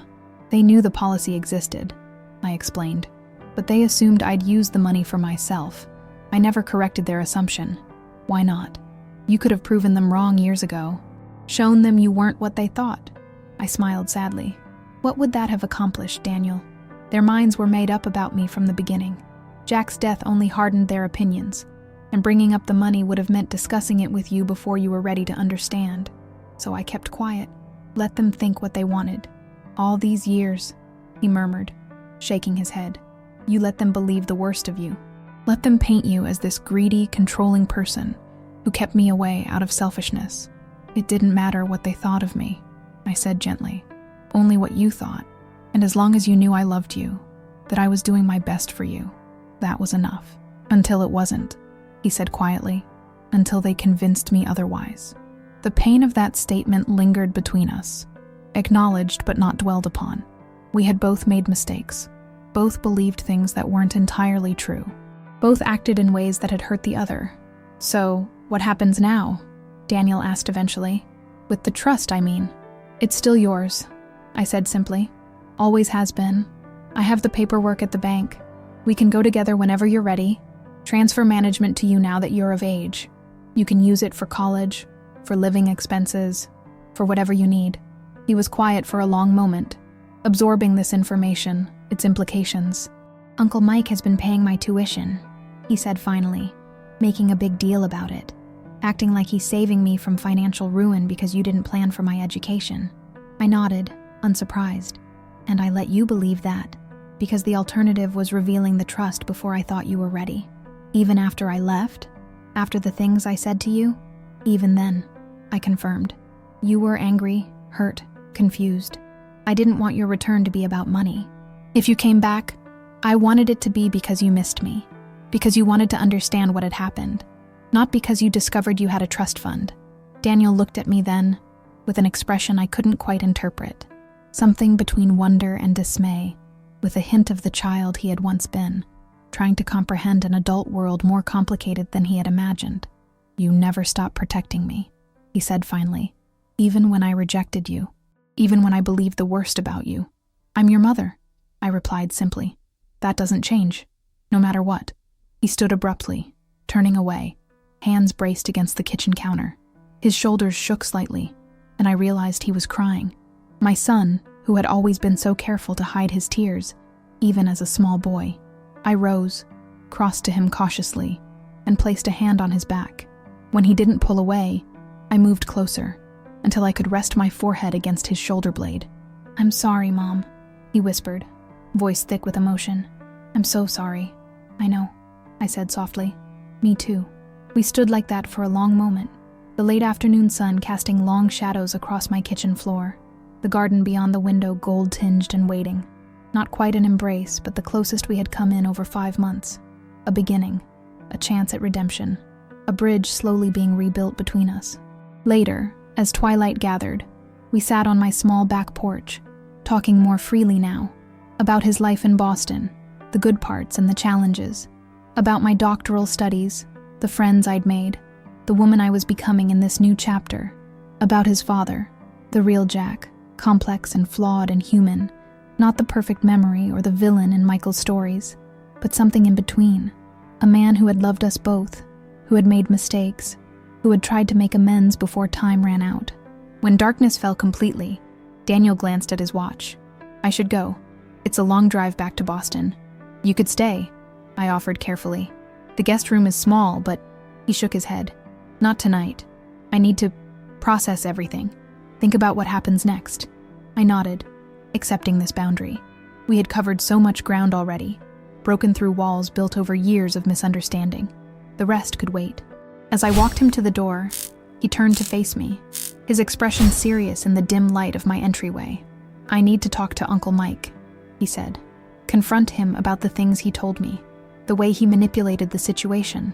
I hesitated, torn between maternal protectiveness and recognizing my son's right to handle his relationships in his own way. Be careful, I said finally. Your uncle isn't likely to admit his role in all this. He believes his version of events just as strongly as I believe mine. Daniel nodded. I know, but I need to do this. For myself. Then I support you, I said simply. Whatever you decide. He studied me for a moment. You've changed, Mom. I think before you would have tried to talk me out of it, to protect me. I smiled slightly. Perhaps we've both changed. Yeah, he agreed softly. I guess we have. The hug, when it came, was tentative at first, both of us uncertain of our new boundaries, our redefined relationship. But as my arms wrapped around my son's shoulders, as his tightened around my waist, I felt something long knotted inside me begin to loosen. Not complete healing. That would take more time, more conversations, more rebuilding of trust on both sides, but a beginning, a foundation upon which something new could grow. I love you, Daniel, I said as he pulled away. I've never stopped. Never will. I love you too, Mom, he replied. And for the first time in longer than I could remember, the words held no shadows, no reservations, just simple truth. I'll call you tomorrow, okay? "I'd like that," I said. I watched from the doorway as he walked to his car, a new model I didn't recognize, probably purchased with Michael's help. Watched as he pulled away, taillights disappearing down the quiet street. But unlike the last time I'd watched him leave, there was no despair, no sense of permanent loss, only the quiet certainty that he would return, that we had found our way back to each other, not to what we had been, but to something new, something honest, something real. Inside, I moved through my small cottage, turning off lights, locking doors, preparing for bed. In the guest room, the room I'd set up hoping Daniel might someday visit, I straightened the unused covers, smoothed the pillows. Next time, perhaps. There would be a next time. On my bedside table, the silver heart pendant Daniel had given me years ago caught the moonlight streaming through the window. I touched it gently, a talisman of love that had endured despite everything. Despite mistakes and misunderstandings, despite anger and absence, despite the machinations of those who would have kept us apart, Michael had underestimated me, had assumed that because I was quiet, because I didn't fight back against his accusations, because I let him believe what he wanted to believe, that I was weak, that I had no power in this situation. He had been wrong. My power had never been in shouting louder than him, in trying to force Daniel to see my side, in demanding loyalty or obedience. My power had been in patience, in truth, in the deep, unshakable love that had guided every decision I'd made as a mother, even when those decisions were imperfect. And now, that power, quiet but immovable as bedrock, had brought my son back to me, not through manipulation or control, but through its opposite, letting go, giving him the space to find his own way, to discover for himself the truth behind the stories he'd been told. As I slipped into sleep that night, I felt lighter than I had in months. The letter I'd never meant to send had found its way to my son after all. The truth, long hidden, had finally come to light, and Daniel was coming home. Not to stay, perhaps, but to begin again, to rebuild what had been broken, stone by careful stone. It was enough. More than enough. It was everything. 3 days after Daniel's visit, I received a text message that sent my carefully reconstructed piece crumbling. "Uncle Mike wants to meet with you. Says we need to clear the air about everything." I told him it wasn't necessary, but he's insisting. Says he's willing to come to Connecticut. My first instinct was to refuse. What could possibly be gained from a confrontation with Michael after all these years? He had his version of reality. I had mine, and the only opinion that truly mattered was Daniel's. Yet something in the phrasing, the "we need to clear the air," rather than "he wants to clear the air," suggested this wasn't simply about seeking reconciliation. This was Michael attempting to regain control of a narrative that was slipping away from him. I texted back simply, "What do you think I should do?" Daniel's response was immediate. "Honestly, I think you should meet him. Show him you're not afraid. Let him see the real you, not the version he's created in his head all these years." A challenge then, not just from Michael, but from my son as well. A chance to demonstrate that I was indeed the person I claimed to be, strong enough to face my accusers, confident enough in the truth to let it stand on its own merits. "All right," I replied after careful consideration. "I'll meet with him, but on my terms, not his." Those terms were simple: public location, neutral ground, with Daniel present as both witness and buffer. No grandparents, no lawyers, no one else who might shift the dynamic further against me. Just Michael, Daniel, and me, finally facing the years of accumulated resentment and misunderstanding head-on. We arranged to meet the following Saturday at a coffee shop halfway between Boston and my new home, a place none of us had any history with, where we would all be equally strangers. The week leading up to the meeting, I found myself oscillating between dread and a strange, almost eager anticipation. After more than a decade of allowing Michael's poisonous narratives to go unchallenged, I would finally have my say, would finally defend myself, not through angry denials or desperate pleas, but through the quiet strength of truth. I prepared methodically, gathering documents I'd kept hidden for years. The original insurance policy with its trust provisions, bank statements showing every penny had gone to Daniel rather than myself, letters I'd written to Jack's parents over the years that had gone unanswered, invitations to school events they'd declined, not as weapons, but as armor, evidence of a reality Michael had worked hard to obscure. The day before the meeting, I did something I hadn't done in years. Visited Jack's grave. The cemetery was peaceful in the autumn light, maple leaves drifting across well-tended grounds. I placed fresh flowers before the simple headstone, then sat on the bench nearby, gathering my thoughts. "I wish you were here to see the man he's becoming," I said softly, not caring if anyone overheard my one-sided conversation. "He has your determination, your sense of justice, and tomorrow, I'm finally going to face your brother, not for my sake, but for Daniel's. He deserves to know the whole truth, not just the parts that paint me as the villain in this story." The silence that answered me was neither comforting nor disheartening, simply the silence of loss, familiar after so many years. Whatever guidance Jack might have offered was long since beyond my reach. This was my battle to fight, my truth to defend, my son to protect one final time. As I left the cemetery, a strange calm settled over me. Michael had held power over our family narrative for too long, defining me to my son in terms of my worst moments, my perceived failures, my alleged selfishness. Tomorrow, that would end, not with shouting or accusations, but with the simple, unvarnished truth I had protected all these years. The coffee shop was busy when I arrived the next morning, weekend crowds seeking caffeine and conversation, oblivious to the private drama about to unfold in their midst. I chose a table in the corner, partially screened by a large potted plant, offering some privacy without complete isolation. Ordered a single black coffee, and waited, hands steady despite the anxiety churning beneath my composed exterior. Daniel arrived first, alone, looking nervous but determined. He embraced me briefly before sitting across the table, eyes searching my face. "You okay?" he asked quietly. I nodded. I've been preparing for this conversation for a very long time, even if I didn't know it. "He's not happy," Daniel warned. "About us talking. About the trust fund, about any of it. Says you're manipulating me again." I smiled faintly. "Of course he does. It's easier than accepting he might have been wrong." "I'm sorry I believed him," Daniel said suddenly, voice low and intense. "Sorry I didn't give you the chance to explain." I reached across the table, squeezed his hand briefly. "We're past that now. Today isn't about rehashing old hurts between us. It's about finally bringing everything into the open." He nodded, then glanced toward the door. "He's here." I turned to see Michael entering the coffee shop, scanning the room with the same imperious gaze I remembered from Jack's funeral. Older now, hair graying at the temples, but still radiating the entitled confidence of someone accustomed to controlling situations. His eyes found us, narrowed slightly, then he approached with measured steps. "Eleanor," he acknowledged coldly, taking the seat beside Daniel rather than the one nearest me. A small power play, positioning himself next to my son, the two of them ostensibly aligned against me. "You're looking different." "Life changes us all, Michael," I replied evenly. "It's been a long time." He ordered an elaborate coffee drink from the hovering waitress, then leaned back in his chair, studying me with undisguised suspicion.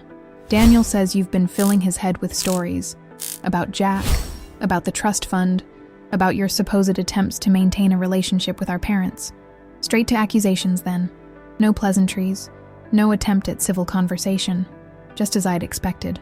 "I haven't filled his head with anything," I corrected gently.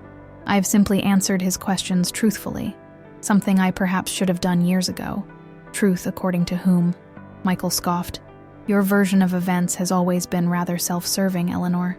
I met his gaze steadily.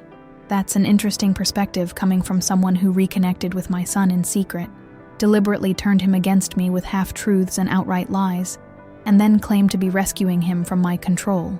Daniel shifted uncomfortably beside his uncle. "Let's try to keep this civil," he suggested. "We're here to understand each other, not trade accusations." "You're right," I agreed, keeping my voice calm despite the anger simmering beneath the surface. "Perhaps we should start with facts rather than interpretations." I reached for my bag, removed a folder containing the documents I'd gathered, placed it on the table between us but didn't open it yet. "What's this?" Michael asked, eyeing the folder suspiciously. "Evidence," I said simply, "of the truth I've been telling Daniel. The trust fund established with Jack's life insurance policy, the letters I sent to your parents that went unanswered, the invitations to school events they never attended. Fabrications," he dismissed with a wave of his hand. "Anyone can create documents after the fact.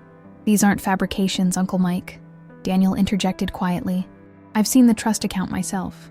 Mom took me to the bank yesterday. Every penny of Dad's insurance money plus interest. Untouched all these years." Michael's expression flickered, surprise quickly masked by renewed suspicion. "If that's true, why keep it secret all this time?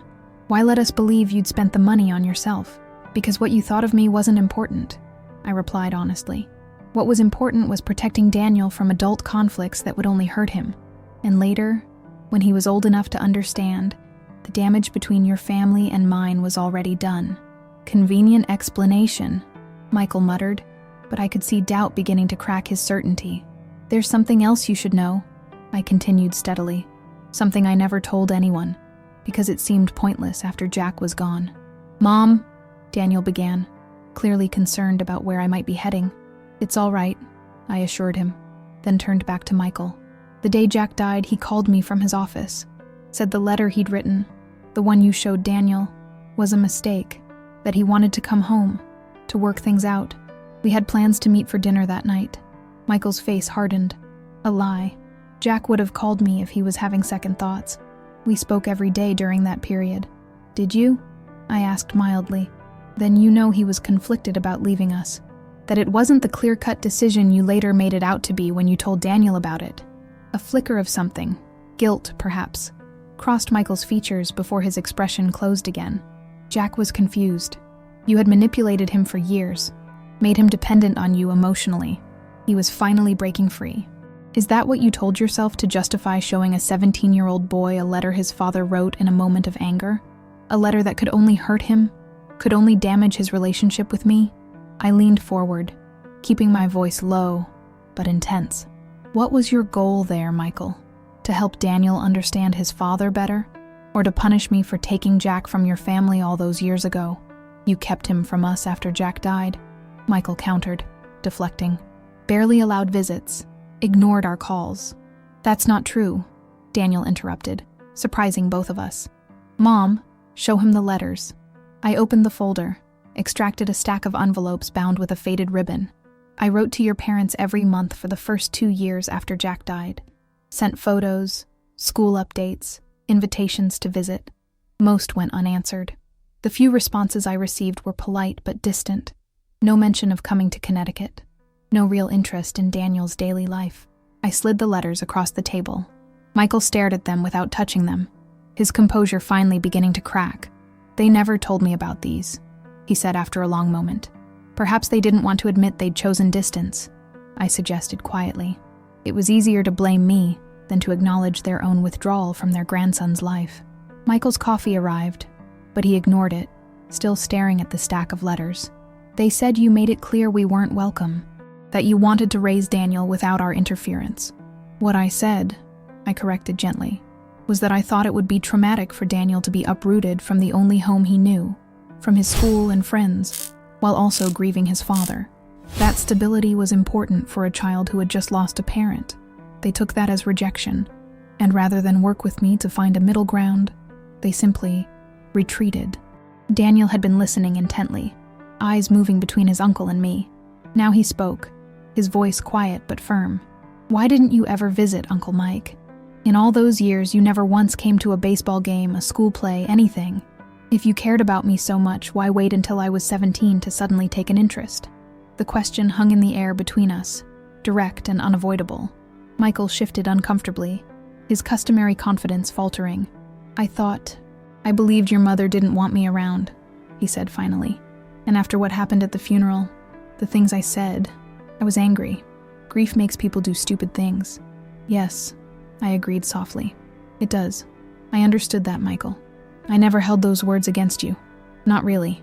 What I couldn't forgive was your refusal to apologize, to acknowledge that blaming me for Jack's death was cruel and unfair. You could have reached out," he countered, "made the first move toward reconciliation." "I did," I reminded him. "Those letters, the invitations, the phone calls on holidays that your parents cut short. I tried for years, Michael, and when those efforts were consistently rebuffed, I focused on giving Daniel the most stable, loving home I could provide on my own. A silence fell over our table, heavy with years of misunderstanding and missed opportunities. Around us, the coffee shop buzzed with weekend energy, Customers laughing, baristas calling out orders. Life continuing in all its mundane beauty, while 3 people reckoned with a decade of pain. "I didn't know," Michael said finally. So quietly I almost missed it. About the letters, about the trust, about any of it, really. Mom and Dad never said. He trailed off, looking suddenly older, the certainty drained from his features. I just assumed. "We all made assumptions," I acknowledged. "All believed narratives that protected us from harder truths. You needed to believe I was the villain who stole your brother, then isolated his son from his real family.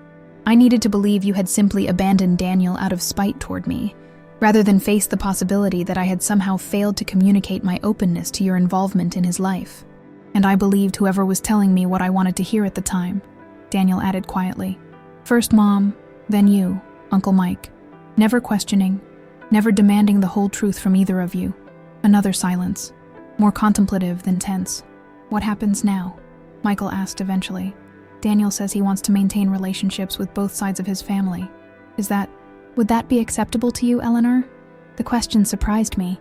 Not the content so much as the genuine uncertainty in his tone. The mighty Michael, asking rather than demanding. "Daniel is an adult," I replied carefully. "His relationship with his father's family is his to determine, not mine. I would never stand in the way of those connections." I met Michael's eyes directly. "What I will not accept is continued attempts to undermine my relationship with my son. The truth is out now, Michael. All of it.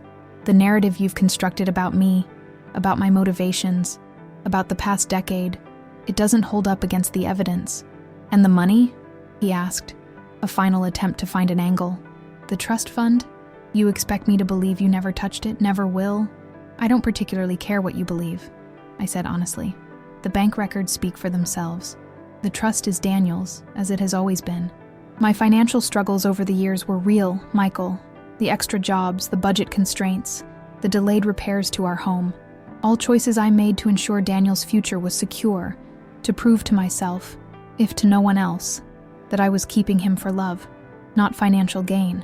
Daniel reached across the table then, took my hand in his. A public declaration of alignment that brought unexpected tears to my eyes. "She's telling the truth, Uncle Mike," he said firmly. "About everything. I've seen the evidence. But more than that, I've remembered who my mother really is. Not the controlling manipulator you described, but the woman who put my needs before her own for a decade, who let me walk away rather than force me to stay, who waited patiently for me to find my way back to her." Michael stared at our clasped hands, something unreadable crossing his features. Resignation? Regret? Perhaps a mixture of both. "Jack would be proud of you, Daniel," he said finally. "The man you've become. Your ability to see beyond appearances, to seek truth, to form your own judgments. Jack would be proud of both of us," I added quietly, "of the son we raised together, and of me for keeping my promises to him, to put Daniel first, always, to give him the stable, loving home we'd planned together." Michael nodded slowly, the fight visibly draining from him. "Perhaps," he acknowledged. "Perhaps he would." It wasn't an apology, not exactly. Wasn't a full admission of the damage he'd done, the pain he'd caused, but it was a concession nonetheless, an acknowledgement that the story he'd been telling, to Daniel, to Jack's parents, to himself, might not be the whole truth, that there might be room for a different narrative, one where I wasn't the villain he'd made me out to be. As we left the coffee shop an hour later, the 3 of us stepping into the autumn sunshine, I felt a burden lifting from my shoulders, a weight I'd carried for so long I'd almost forgotten it was there, the need to defend myself, to prove my worth as a mother, to justify decisions made from love, but questioned at every turn. Not gone entirely. Some wounds take longer to heal than others, but lighter somehow, more manageable. Daniel walked between Michael and me, no longer forced to choose sides, to align with one at the expense of the other, no longer the unwitting battleground for grievances that predated his birth, just a young man with connections to both sides of his family, free to navigate those relationships on his own terms. "I should get going," Michael said awkwardly as we reached the parking lot. "Long drive back to Boston." Daniel embraced his uncle briefly. "I'll call you later this week, okay? We can talk more about everything." Michael nodded, then turned to me with visible hesitation. "Eleanor, thank you. For meeting today. He gestured vaguely, struggling to articulate concepts that challenged years of entrenched beliefs. For telling the truth, I supplied gently. A faint smile touched his lips. Something like that. He extended his hand, a peace offering of sorts. Limited, but sincere. My brother chose well, I think. Better than I gave him credit for. I accepted the handshake. This small acknowledgement that meant more than elaborate apologies ever could. Jack made many choices, Michael. Some better than others. But loving Daniel, that was his best decision, and the one thing we always agreed on. With a final nod, Michael walked to his car, a sleek, expensive model that reflected the material success he'd always prioritized. I watched him go, not with resentment or triumph, but with something approaching compassion. He had loved his brother, in his way, had believed he was protecting Jack's legacy, Jack's son. His methods had been manipulative, his assumptions flawed, but the core motivation, love mixed with grief, was one I understood all too well. "You okay?" Daniel asked as Michael's car pulled away. I smiled at my son, this wonderful young man who had found his way back to me despite everything. "Better than okay," I assured him. "Much better." Together we walked toward my modest sedan, the autumn leaves crunching beneath our feet, the future stretching before us. Not perfect, not without its complications and lingering hurts, but honest at last, built on truth rather than comfortable fictions, strengthened by the very challenges that might have destroyed it. For the first time in years, I felt completely certain that whatever came next, Daniel and I would face it together, not as the inseparable unit we'd once been. His adulthood demanded more independence than that, but as two people bound by love, respect, and a shared history that neither Michael nor anyone else could ever truly erase. 2 weeks after the coffee shop meeting with Michael, I received a letter from Jack's parents, the first direct communication from them in over 5 years. The elegant cream envelope with its Boston return address sat on my kitchen counter for nearly a day before I found the courage to open it. Inside was an invitation, formal, engraved cardstock, to their 50th wedding anniversary celebration at their Beacon Hill home the following month. A handwritten note was paperclipped to the invitation. "Eleanor, Michael told us about your conversation. Perhaps it's time we all moved forward. Daniel would like you to attend. We would as well. Margaret and Edward Mitchell." Not warm, not effusive, but a gesture nonetheless. An olive branch extended across years of silence and misunderstanding. I sat at my kitchen table, reading and rereading those few lines, emotions churning beneath my carefully maintained composure. Did I want to go? To enter the lion's den, so to speak, the home I'd visited only a handful of times during my marriage to Jack, where I'd always felt scrutinized and found wanting?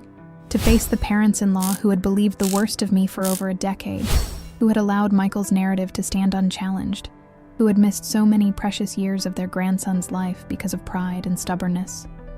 The easy answer was no. To politely decline, to maintain my distance, to protect myself from potential hurt or humiliation. But the right answer, the answer that served Daniel's interests rather than just my own, was more complicated. I called him that evening, described the invitation, asked his thoughts.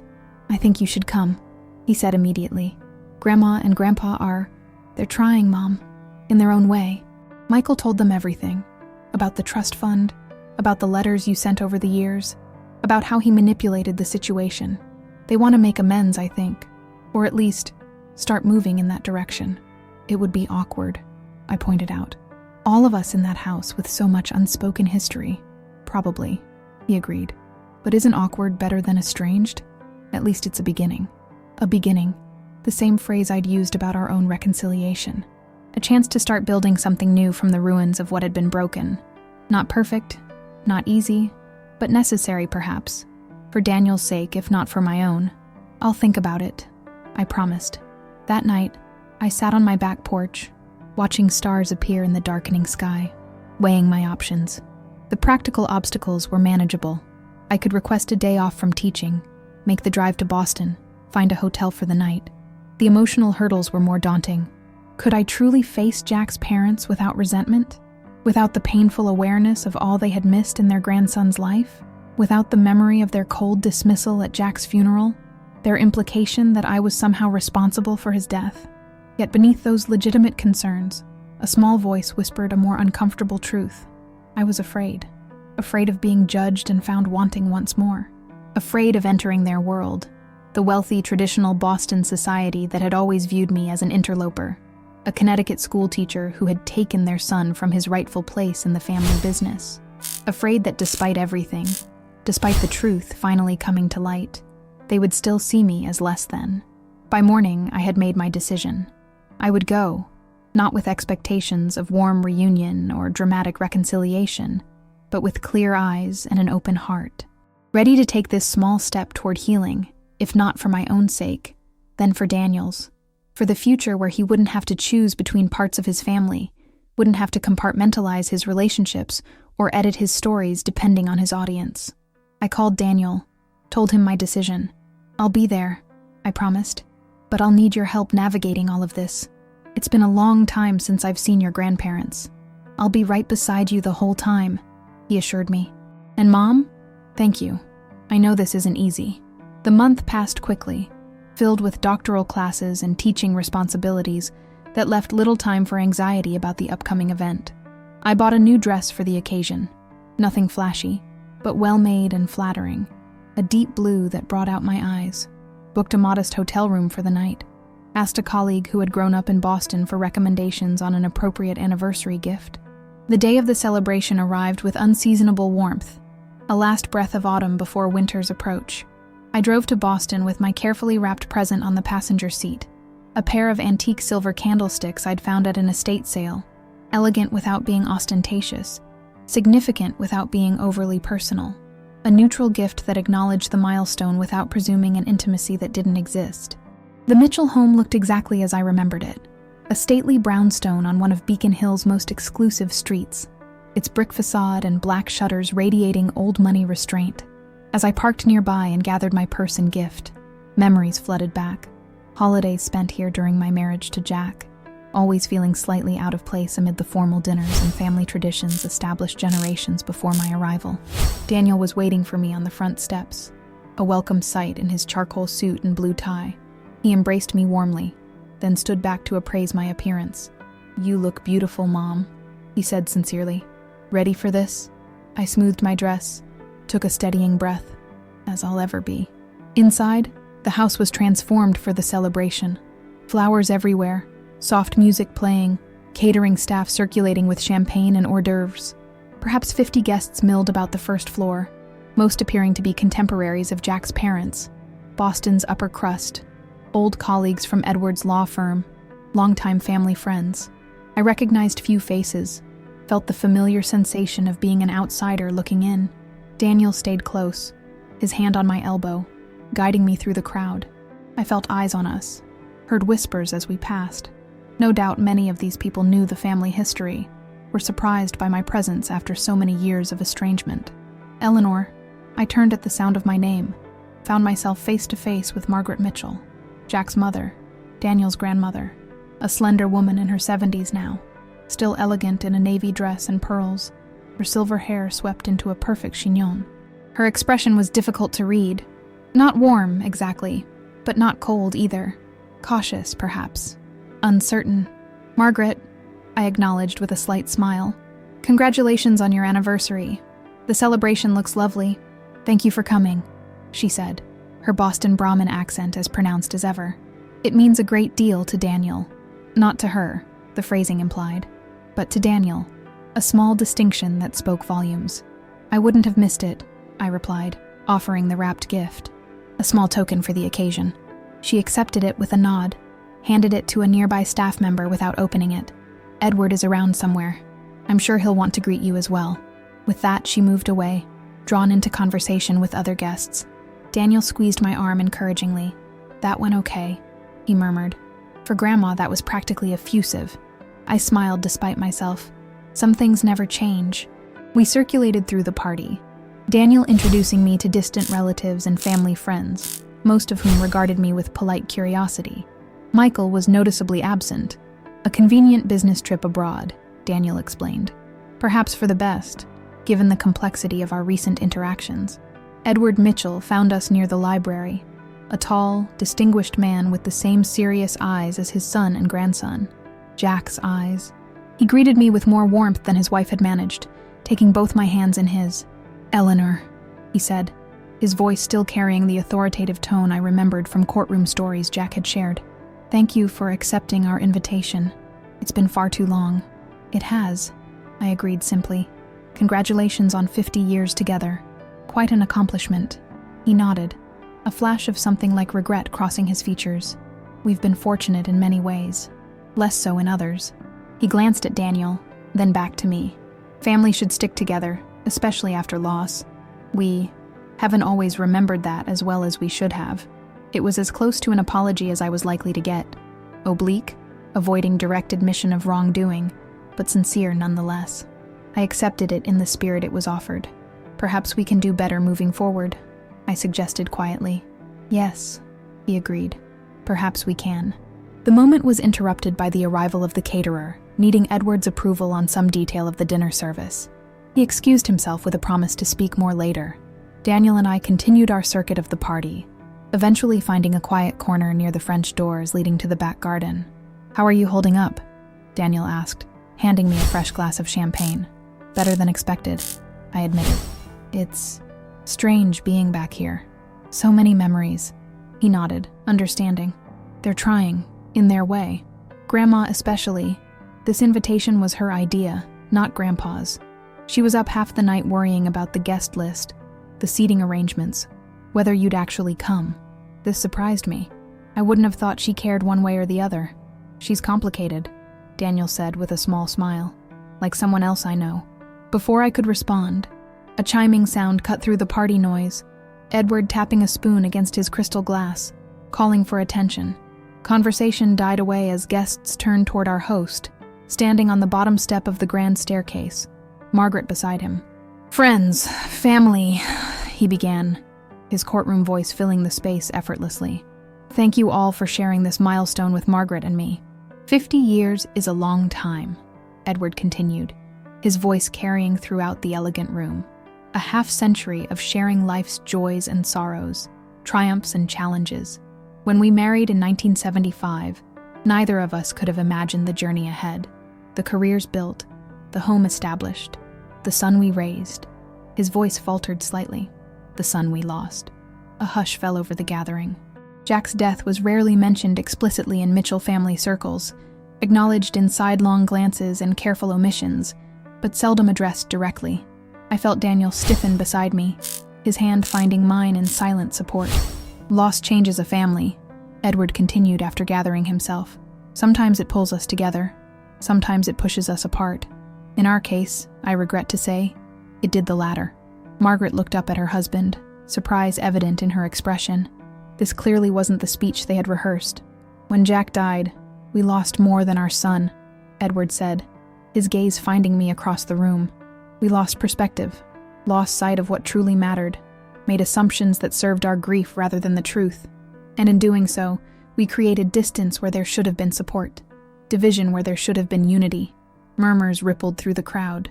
Many guests shifted uncomfortably, aware they were witnessing something deeply personal playing out in what should have been a celebratory moment. "Eleanor," Edward said, addressing me directly now, "I owe you an apology. We both do.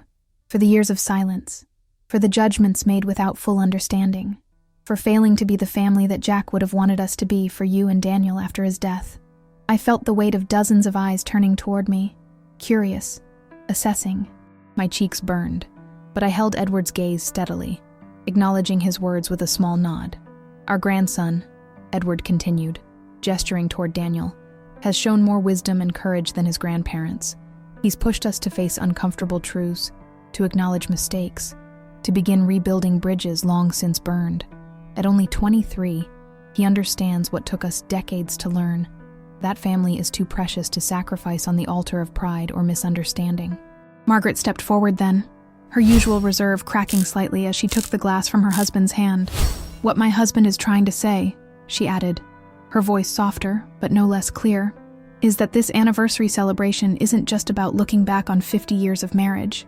It's about looking forward to the family we still have, the family we hope to rebuild." Her eyes found mine, then Daniel's. "We've missed so much. Baseball games and graduations, birthdays and holidays. Ordinary moments that can never be recaptured. That responsibility rests largely with us. I stood frozen, Daniel's hand tight in mine, hardly believing what I was hearing. After a decade of being cast as the villain in their family narrative, of being blamed for keeping Daniel away, of enduring Michael's machinations and manipulation, here was public acknowledgement of a different truth. Not complete, perhaps, not addressing every hurt or misunderstanding, but genuine nonetheless. Edward raised his glass. Today we celebrate 50 years together, but also new beginnings. To family, lost, found, and reconciled. To family, echoed the guests, though many looked confused by the emotional undercurrents swirling through what they'd expected to be a standard anniversary toast. As conversation resumed around us, Daniel squeezed my hand. "Did you know that was coming?" he whispered. I shook my head, still processing the unexpected public declaration. Not at all. Before we could say more, Margaret was making her way through the crowd toward us, Edward a few steps behind. The guests parted before them, still buzzing with curiosity about the unusual toast. "Eleanor," Margaret said when she reached us, her voice lower now, meant only for our small circle. "I hope Edward didn't embarrass you with his impromptu speech. He's always had a flair for the dramatic in public settings. It was unexpected," I admitted, "but appreciated." She nodded, glancing at her husband. "We've been discussing how to approach this for weeks. What to say, how to say it. Edward apparently decided the direct approach was best. It seemed appropriate," he said simply. 50 years teaches you not to waste time on half measures." A brief, awkward silence fell between us. 4 people with a complicated shared history, standing in the midst of a celebration, trying to navigate emotions too complex for the setting. "Perhaps," Margaret suggested carefully, "you might join us for lunch tomorrow? Something quieter where we can talk properly. There's much to discuss." I glanced at Daniel, who nodded encouragingly. "I'd like that," I replied. "Thank you." "Good," Edward said with finality. "That's settled then." He checked his watch. "We should circulate before dinner is served. But Eleanor," he met my eyes directly, "we're glad you're here. Truly." As they moved away to attend to other guests, Daniel led me toward the French doors, out onto the terrace where the evening air offered a welcome respite from the emotional intensity inside. "Wow," he said once we were alone. "I knew Grandpa was planning something, but not that." "You knew?" I asked, surprised. Daniel shrugged. He asked me last week if I thought a public acknowledgement would be welcome or mortifying. I said it depended on how it was done. Guess he decided to go all in. I leaned against the stone balustrade, looking out over the carefully manicured garden below. "It's strange," I mused. For so long, I imagined confronting them about everything. The silent treatment after Jack died, the accusations, the way they believed Michael over me without question. I had all these speeches prepared in my head, all these devastating points I wanted to make. And now, Daniel prompted. "Now I just feel tired," I admitted. Not angry anymore, just weary of the whole narrative. The Mitchells versus Eleanor, the battle for your loyalty, the years of misunderstanding and distance. What's the point of rehashing it all when we could be building something new instead? Daniel smiled, a hint of pride in his expression. "That's exactly what I told Grandpa you'd say, that you'd be more interested in moving forward than settling old scores." "When did you get so wise?" I asked, reaching up to straighten his tie in a gesture that brought back memories of preparing him for school concerts, award ceremonies, his first dance. "I had a good teacher," he replied simply. We stood in comfortable silence for a moment, watching twilight settle over Boston's skyline. The sounds of the party continued behind us. Laughter, conversation, the clink of glasses. But we remained in our small bubble of quiet understanding. "Do you think we can really do this?" I asked eventually. "Build some kind of functional extended family after everything that's happened?" Daniel considered the question seriously. "I think we can try. It won't be perfect. There's too much history, too many ingrained patterns on all sides. But maybe it can be enough. Better than what we had before anyway." "Enough," I echoed, finding comfort in the word's modest promise. Not perfect harmony, not complete healing of all past wounds, but something workable. Something that would allow Daniel to have relationships with both sides of his family without constantly navigating minefields or choosing sides. "You know," he said thoughtfully. Uncle Mike called yesterday. Said he couldn't make it today because of his trip, but wanted me to tell you something. Oh? I tried to keep my tone neutral, though the mention of Michael still triggered a complex mix of emotions. He said to tell you he's been going through Dad's old things. Stuff stored in Grandma and Grandpa's attic all these years. Found some photos, letters, journals, things that confirm what you told me about Dad calling you that day, wanting to come home. Daniel paused. He said he owes you another apology, a bigger one. I absorbed this quietly, the final vindication washing over me with less impact than I might have expected years ago. That's good to know. Do you think you can forgive him? Eventually? Daniel asked. He's still my uncle, still Dad's brother. I gazed at my son's face, so like Jack's in some ways, yet entirely his own person. A young man who, despite the machinations of those around him, had found his way to wisdom and compassion beyond his years. I think I already have, I said, surprising myself with the truth of it. Not because he deserves it, necessarily, but because holding on to anger is exhausting. Because moving forward means letting go of what can't be changed. Because your father would have wanted his family, all of us, to find peace with each other eventually. Daniel smiled, a hint of relief in his expression. That's what I hoped you'd say. A server appeared at the terrace doors, announcing that dinner was about to be served. As we moved to rejoin the party, Daniel paused, turning to face me. Mom, he said quietly, I want you to know something. All those years when it was just the two of us, they weren't lacking anything. You were enough. You were always enough. The words caught me off guard, touched a place in my heart I'd protected carefully since the day he walked away at graduation. Daniel, no, let me finish, he insisted gently. I got confused for a while. Let Uncle Mike and others convince me I'd missed out on something essential by not having Dad's family more involved in my life. But the truth is, you gave me everything I needed. A home, stability, unconditional love. I never lacked for anything that truly mattered. Tears threatened, but I blinked them back. This wasn't the place for them. Later, in the privacy of my hotel room, I would allow myself to fully feel the healing his words offered. Thank you, I said simply. That means more than you know. As we stepped back inside, rejoining the celebration of a 50-year marriage I had once thought stood in judgment of my brief, tragic union with their son, I felt something shift inside me, a letting go, a release of the narrative I'd carried for so long, the story of myself as outsider, as the woman who wasn't good enough for Jack Mitchell, who had to prove herself worthy of raising his son alone. In its place, a new story was beginning to form. Not perfect or complete, but honest.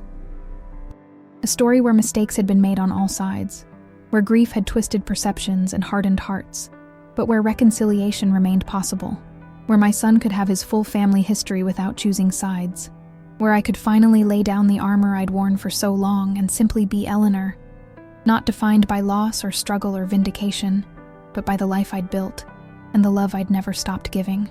Later that night, as the party wound down, Margaret approached me one last time, pressing something into my hand as she bid me goodnight. Jack would have wanted you to have this, she said quietly. We should have given it to you years ago. After she moved away, I opened my palm to find a small velvet box. Inside was Jack's wedding band, the simple gold circle he'd worn throughout our marriage, removed only for the final time in a hospital room I hadn't reached quickly enough. I closed my fingers around it, this tangible piece of our shared past, and felt not the sharp pain I might have expected, but a gentle ache, an acknowledgement of what had been lost, what had been found, and what might yet be built from the remains. The night's events weren't a fairy tale ending, too much water under too many bridges for that, but they were a beginning, a public recognition of truth long denied, a chance to rewrite the narrative that had shaped all our lives for over a decade. As Daniel and I walked together toward our cars at evening's end, the Mitchell house glowing with warmth behind us, I realized that the power had shifted.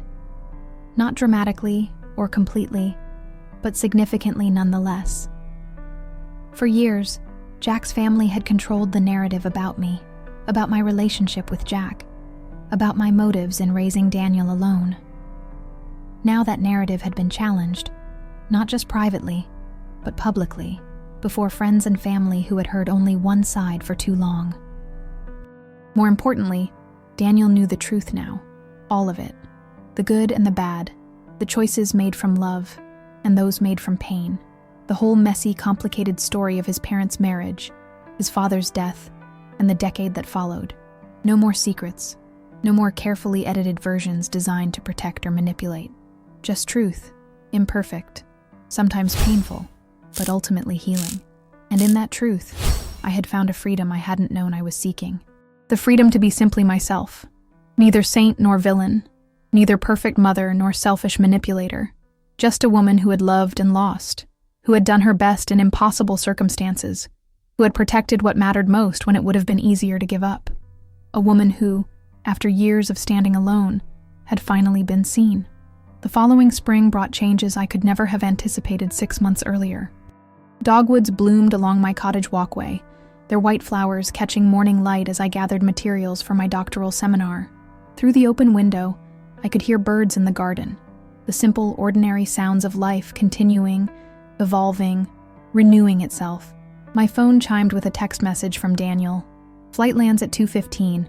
Can't wait to see the new place. Tell Sarah I said hi. I smiled, still marveling at how much had shifted since that anniversary party in Boston. Daniel, now finishing his second year at Boston University, visited at least once a month. Sometimes alone, sometimes with friends, occasionally, as today, with his grandparents in tow. Yes, Jack's parents were flying down for the weekend, staying in the guest cottage I'd renovated over the winter. A small space, converted from what had once been a detached garage, but comfortable enough for short visits. These were becoming more frequent. A weekend here, a holiday there, gradual steps toward the kind of extended family relationship none of us had thought possible a year ago. It wasn't always smooth. Margaret still had moments of unconscious condescension. Edward occasionally lapsed into lecturing mode rather than conversation, and I sometimes felt the old defensiveness rising when certain topics emerged. But we were trying, all of us, for Daniel's sake initially, and increasingly for our own as well. The most surprising development had been Sarah. I'd met her at a faculty mixer 4 months ago, a literature professor with kind eyes and a quick laugh who had asked me to coffee after hearing about my dissertation topic. Coffee had led to dinner to more, until she had become a steady, supportive presence in my life. My first serious relationship since Jack's death, and one that had developed organically, without pressure or expectation. Daniel had taken the news of Sarah's importance in my life with characteristic thoughtfulness. "Are you happy, Mom?" he'd asked simply. When I nodded, he'd smiled. "Then I'm happy for you. Dad would be too." His grandparents had been more reticent, unsurprisingly. Edward had cleared his throat awkwardly and changed the subject when Daniel first mentioned Sarah's name. Margaret had asked pointed questions about her background, academic credentials, family connections, but they were adjusting, gradually accepting that this was part of the new reality we were all building together. Michael remained the most distant figure in our reconstituted family circle. He'd apologized, sincerely if awkwardly, after finding Jack's journal entries confirming the phone call on the day of his death. Had acknowledged his role in manipulating Daniel, in painting me as the villain for all those years. But old patterns die hard, and while we maintained civil relations, true warmth seemed beyond reach. Perhaps that was as it should be. Not every relationship needs to be close to be functional. I finished packing my teaching notes and moved to the kitchen, where Sarah was arranging flowers for the guest cottage. She looked up as I entered, her smile warming her entire face. "Nervous about the in-laws?" she teased gently. "Former in-laws," I corrected, though without heat. "And maybe a little. This is the first time they're staying here rather than a hotel. The first time they'll really see how I live now. My daily life, you and me together." She set down the shears, came around the counter to wrap her arms around my waist. "They already know about us. Daniel's made sure of that, and they're still coming, aren't they? That's progress." I leaned into her embrace, grateful for her steadiness, her practical optimism. "You're right. It's just old habits. I spent so many years feeling judged by them, found wanting. The Eleanor they judged doesn't exist anymore," Sarah reminded me. "Maybe never did, except in their imagination. The woman I know is strong, compassionate, brilliant, and absolutely worth knowing. They'll see that too, if they're paying attention." I kissed her lightly, still marveling at the ease between us. "How did you get so wise?" "I read a lot. she replied with a wink, returning to her flowers. Now go finish your work before they arrive. I've got everything under control here. I retreated to my study, the small, sun-filled room that had once been a formal dining area, now transformed with bookshelves and a comfortable desk. The dissertation was coming along well, my advisor pleased with my progress, despite the late start to my doctoral studies. Another year, perhaps, and I would finish. Would finally achieve the academic goal I'd set aside when Jack died, when raising Daniel alone became my priority. Mid-afternoon found us at the airport, Daniel bounding toward us across the arrival area, his grandparents following more sedately behind. He embraced me first, then Sarah, his easy acceptance of our relationship, a gift I never took for granted. "Mom, you look great," he enthused. "The spring break did you good. The company helped," I replied, glancing at Sarah with a smile. "How was your flight?"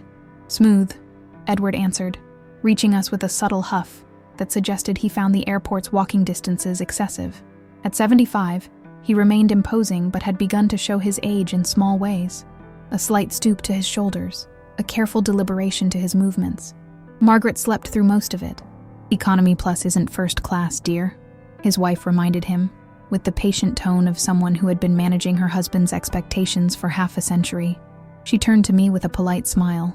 "Eleanor, thank you for arranging everything. The cottage sounds lovely." "Sarah did most of the work," I acknowledged, drawing her into our circle with a gesture. "She has quite the eye for interior design." Margaret assessed Sarah with a glance that still held traces of the Boston Brahmin evaluation system, though tempered now with genuine effort at acceptance. "I look forward to seeing it. Daniel speaks very highly of the renovations." Small talk carried us through the drive home. Daniel's classes, Edward's semi-retirement from the law firm, my upcoming presentations at an education conference. Superficial topics that allowed us to find our footing with each other, to ease into the weekend's closer quarters. At the house, Daniel gave his grandparents a tour of the cottage, while Sarah and I prepared an early dinner. Through the kitchen window, I watched them moving around the small garden, Daniel gesturing enthusiastically toward the flowering dogwoods, Margaret nodding with what appeared to be genuine interest, Edward pausing to examine the stone bench beneath the largest tree. "They seem to be settling in fine," Sarah observed, following my gaze. "The cottage looks good with people in it." "It does," I agreed, surprised by how right it felt. Jack's parents here in my new space, part of my new life, the past and present converging in ways I couldn't have imagined a year ago. Dinner was served on the back porch, the spring evening warm enough for outdoor dining. Conversation flowed more easily than I'd expected. Margaret asking thoughtful questions about my research, Edward sharing stories about his early days practicing law, Sarah contributing insights about university politics that had us all laughing. Daniel watched us all with evident satisfaction, occasionally catching my eye with small, private smiles of acknowledgement. "I've been meaning to tell you," Edward said as we lingered over coffee. "We've decided to establish a scholarship at Boston University, the Jack Mitchell Memorial Scholarship for Education Studies." I blinked in surprise. "That's wonderful. Jack would be honored." "It seemed appropriate," Margaret added, "given your career and now your advanced studies. A way to honor both Jack's memory and the work you've done all these years." The acknowledgement, so long in coming, so unexpected even now, caught me off guard. "Thank you," I said simply, unable to find more adequate words. "We'd like you to be involved in selecting recipients," Edward continued. "Your expertise would be valuable. And Daniel, of course, when he has time between his own studies." "I'd be happy to," I assured him, touched by the gesture beyond what I could easily express. Later, as Sarah and I cleared the table while Daniel showed his grandparents photos from his recent study abroad trip, she nudged me gently. "See? Progress." I nodded, watching the three of them huddled over Daniel's laptop, heads close together, united by blood and slowly healing bonds. Definitely progress. The weekend unfolded with surprising ease. Long walks through my neighborhood, discussions over meals that ranged from literature to politics, to family stories I'd never heard about Jack's childhood. Not all perfect moments, certainly. Edward still occasionally spoke over me in conversation, a habit deeply ingrained. Margaret still reflexively checked brand names on clothing and housewares, her assessment of value tied to markers of status I'd never prioritized. I still felt flashes of the old defensive when certain topics arose. But beneath these surface frictions, something more significant was taking root. Not instant family harmony, that would be too much to expect after so many years of distance and misunderstanding. But mutual respect, perhaps. Recognition of each other's essential humanity. Willingness to see beyond the roles we'd assigned each other in the family drama that had played out for so long. On their final evening, as we sat in the garden watching fireflies emerge in the gathering dusk, Margaret surprised me by asking about the letter. The one I'd written the night Daniel left. The one he'd found by accident. The one that had begun our journey back to each other. Daniel mentioned it changed everything for him, she said quietly.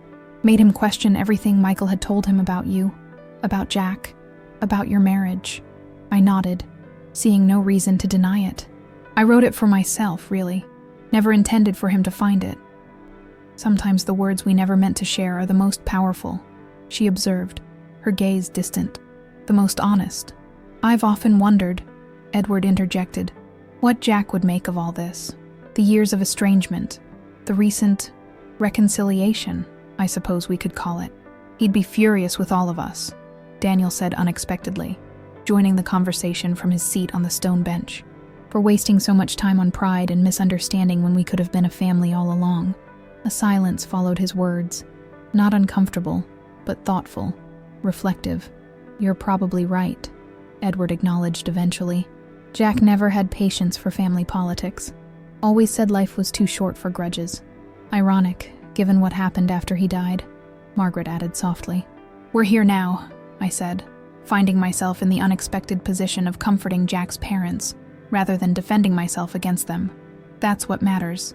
That's what Jack would focus on, I think. Another silence, broken only by distant traffic and the gentle rhythm of Sarah's rocking chair. We've been thinking, Edward said eventually, his tone careful, measured, about coming down more regularly, perhaps monthly, if that wouldn't be an imposition. The firm doesn't need me as much anymore, and Margaret has been wanting to spend more time with Daniel while he's still in school. And with you, Eleanor, Margaret added, surprising me again. We've missed so much. Of Daniel's life, yes, but also of knowing you. The real you. Not the version Michael described or we imagined. I glanced at Daniel, who nodded encouragement, then at Sarah, who squeezed my hand gently. I think that could work, I said slowly. The cottage is here whenever you want it, and it would be good for Daniel to have more time with you between his Boston visits, and for us to have more time with all of you, Edward amended, including Sarah in his gesture. Another small step, another acknowledgement of my new life, my choices, my happiness beyond the role of Jack's widow or Daniel's mother. As the conversation turned to practical matters, potential dates, local activities they might enjoy, projects Edward might help with around the property, I found myself observing more than participating, struck by the enormity of the shift occurring so quietly on this ordinary spring evening. Jack's parents, comfortable in my home. Daniel, moving easily between his two families. Sarah, accepted as part of our expanding circle.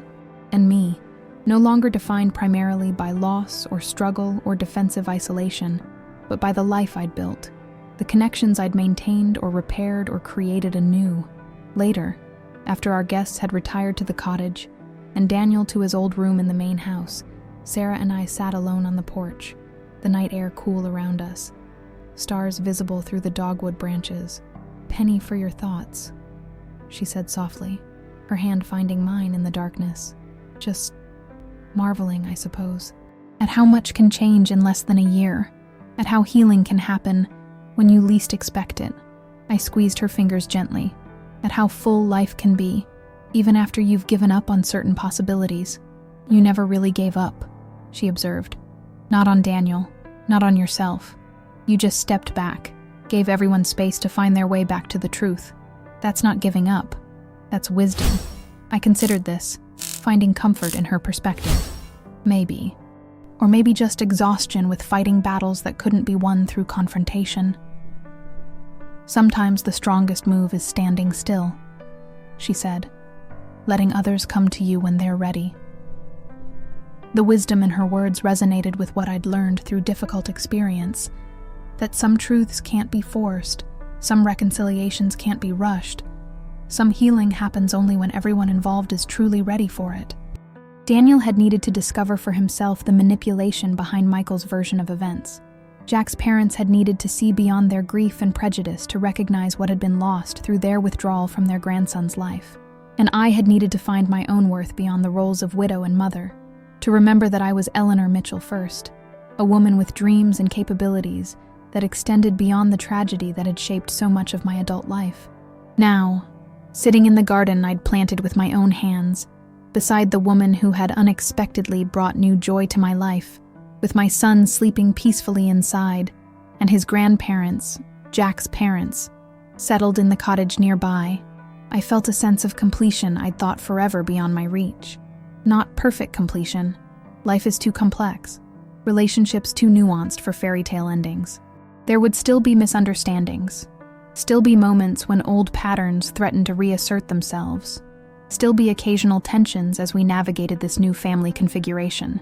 Michael would remain a complicated presence in our lives, neither fully estranged nor fully reconciled. The past couldn't be erased or rewritten, only acknowledged and hopefully learned from. But in this imperfect resolution, this complex piece we were building together, I found something I hadn't realized I was seeking: forgiveness. Not just from Daniel or Jack's parents or even Michael, but from myself. Forgiveness for the mistakes I'd made along the way, the moments when grief or fear or exhaustion had led to choices I later regretted. Forgiveness for being human, flawed, doing my best in impossible circumstances. And with forgiveness came freedom, to move forward without the weight of old grievances, to build new connections without the shadow of past estrangements, to embrace joy without guilt or reservation. The letter Daniel had found, the one I'd never intended to send, had begun this journey. Words written in raw honesty during the darkest moment of our relationship had eventually brought light, had broken through years of misunderstanding and manipulation to reveal the truth both simple and profound, that love, though sometimes imperfect in its expression, had been the foundation of every choice I'd made as a mother.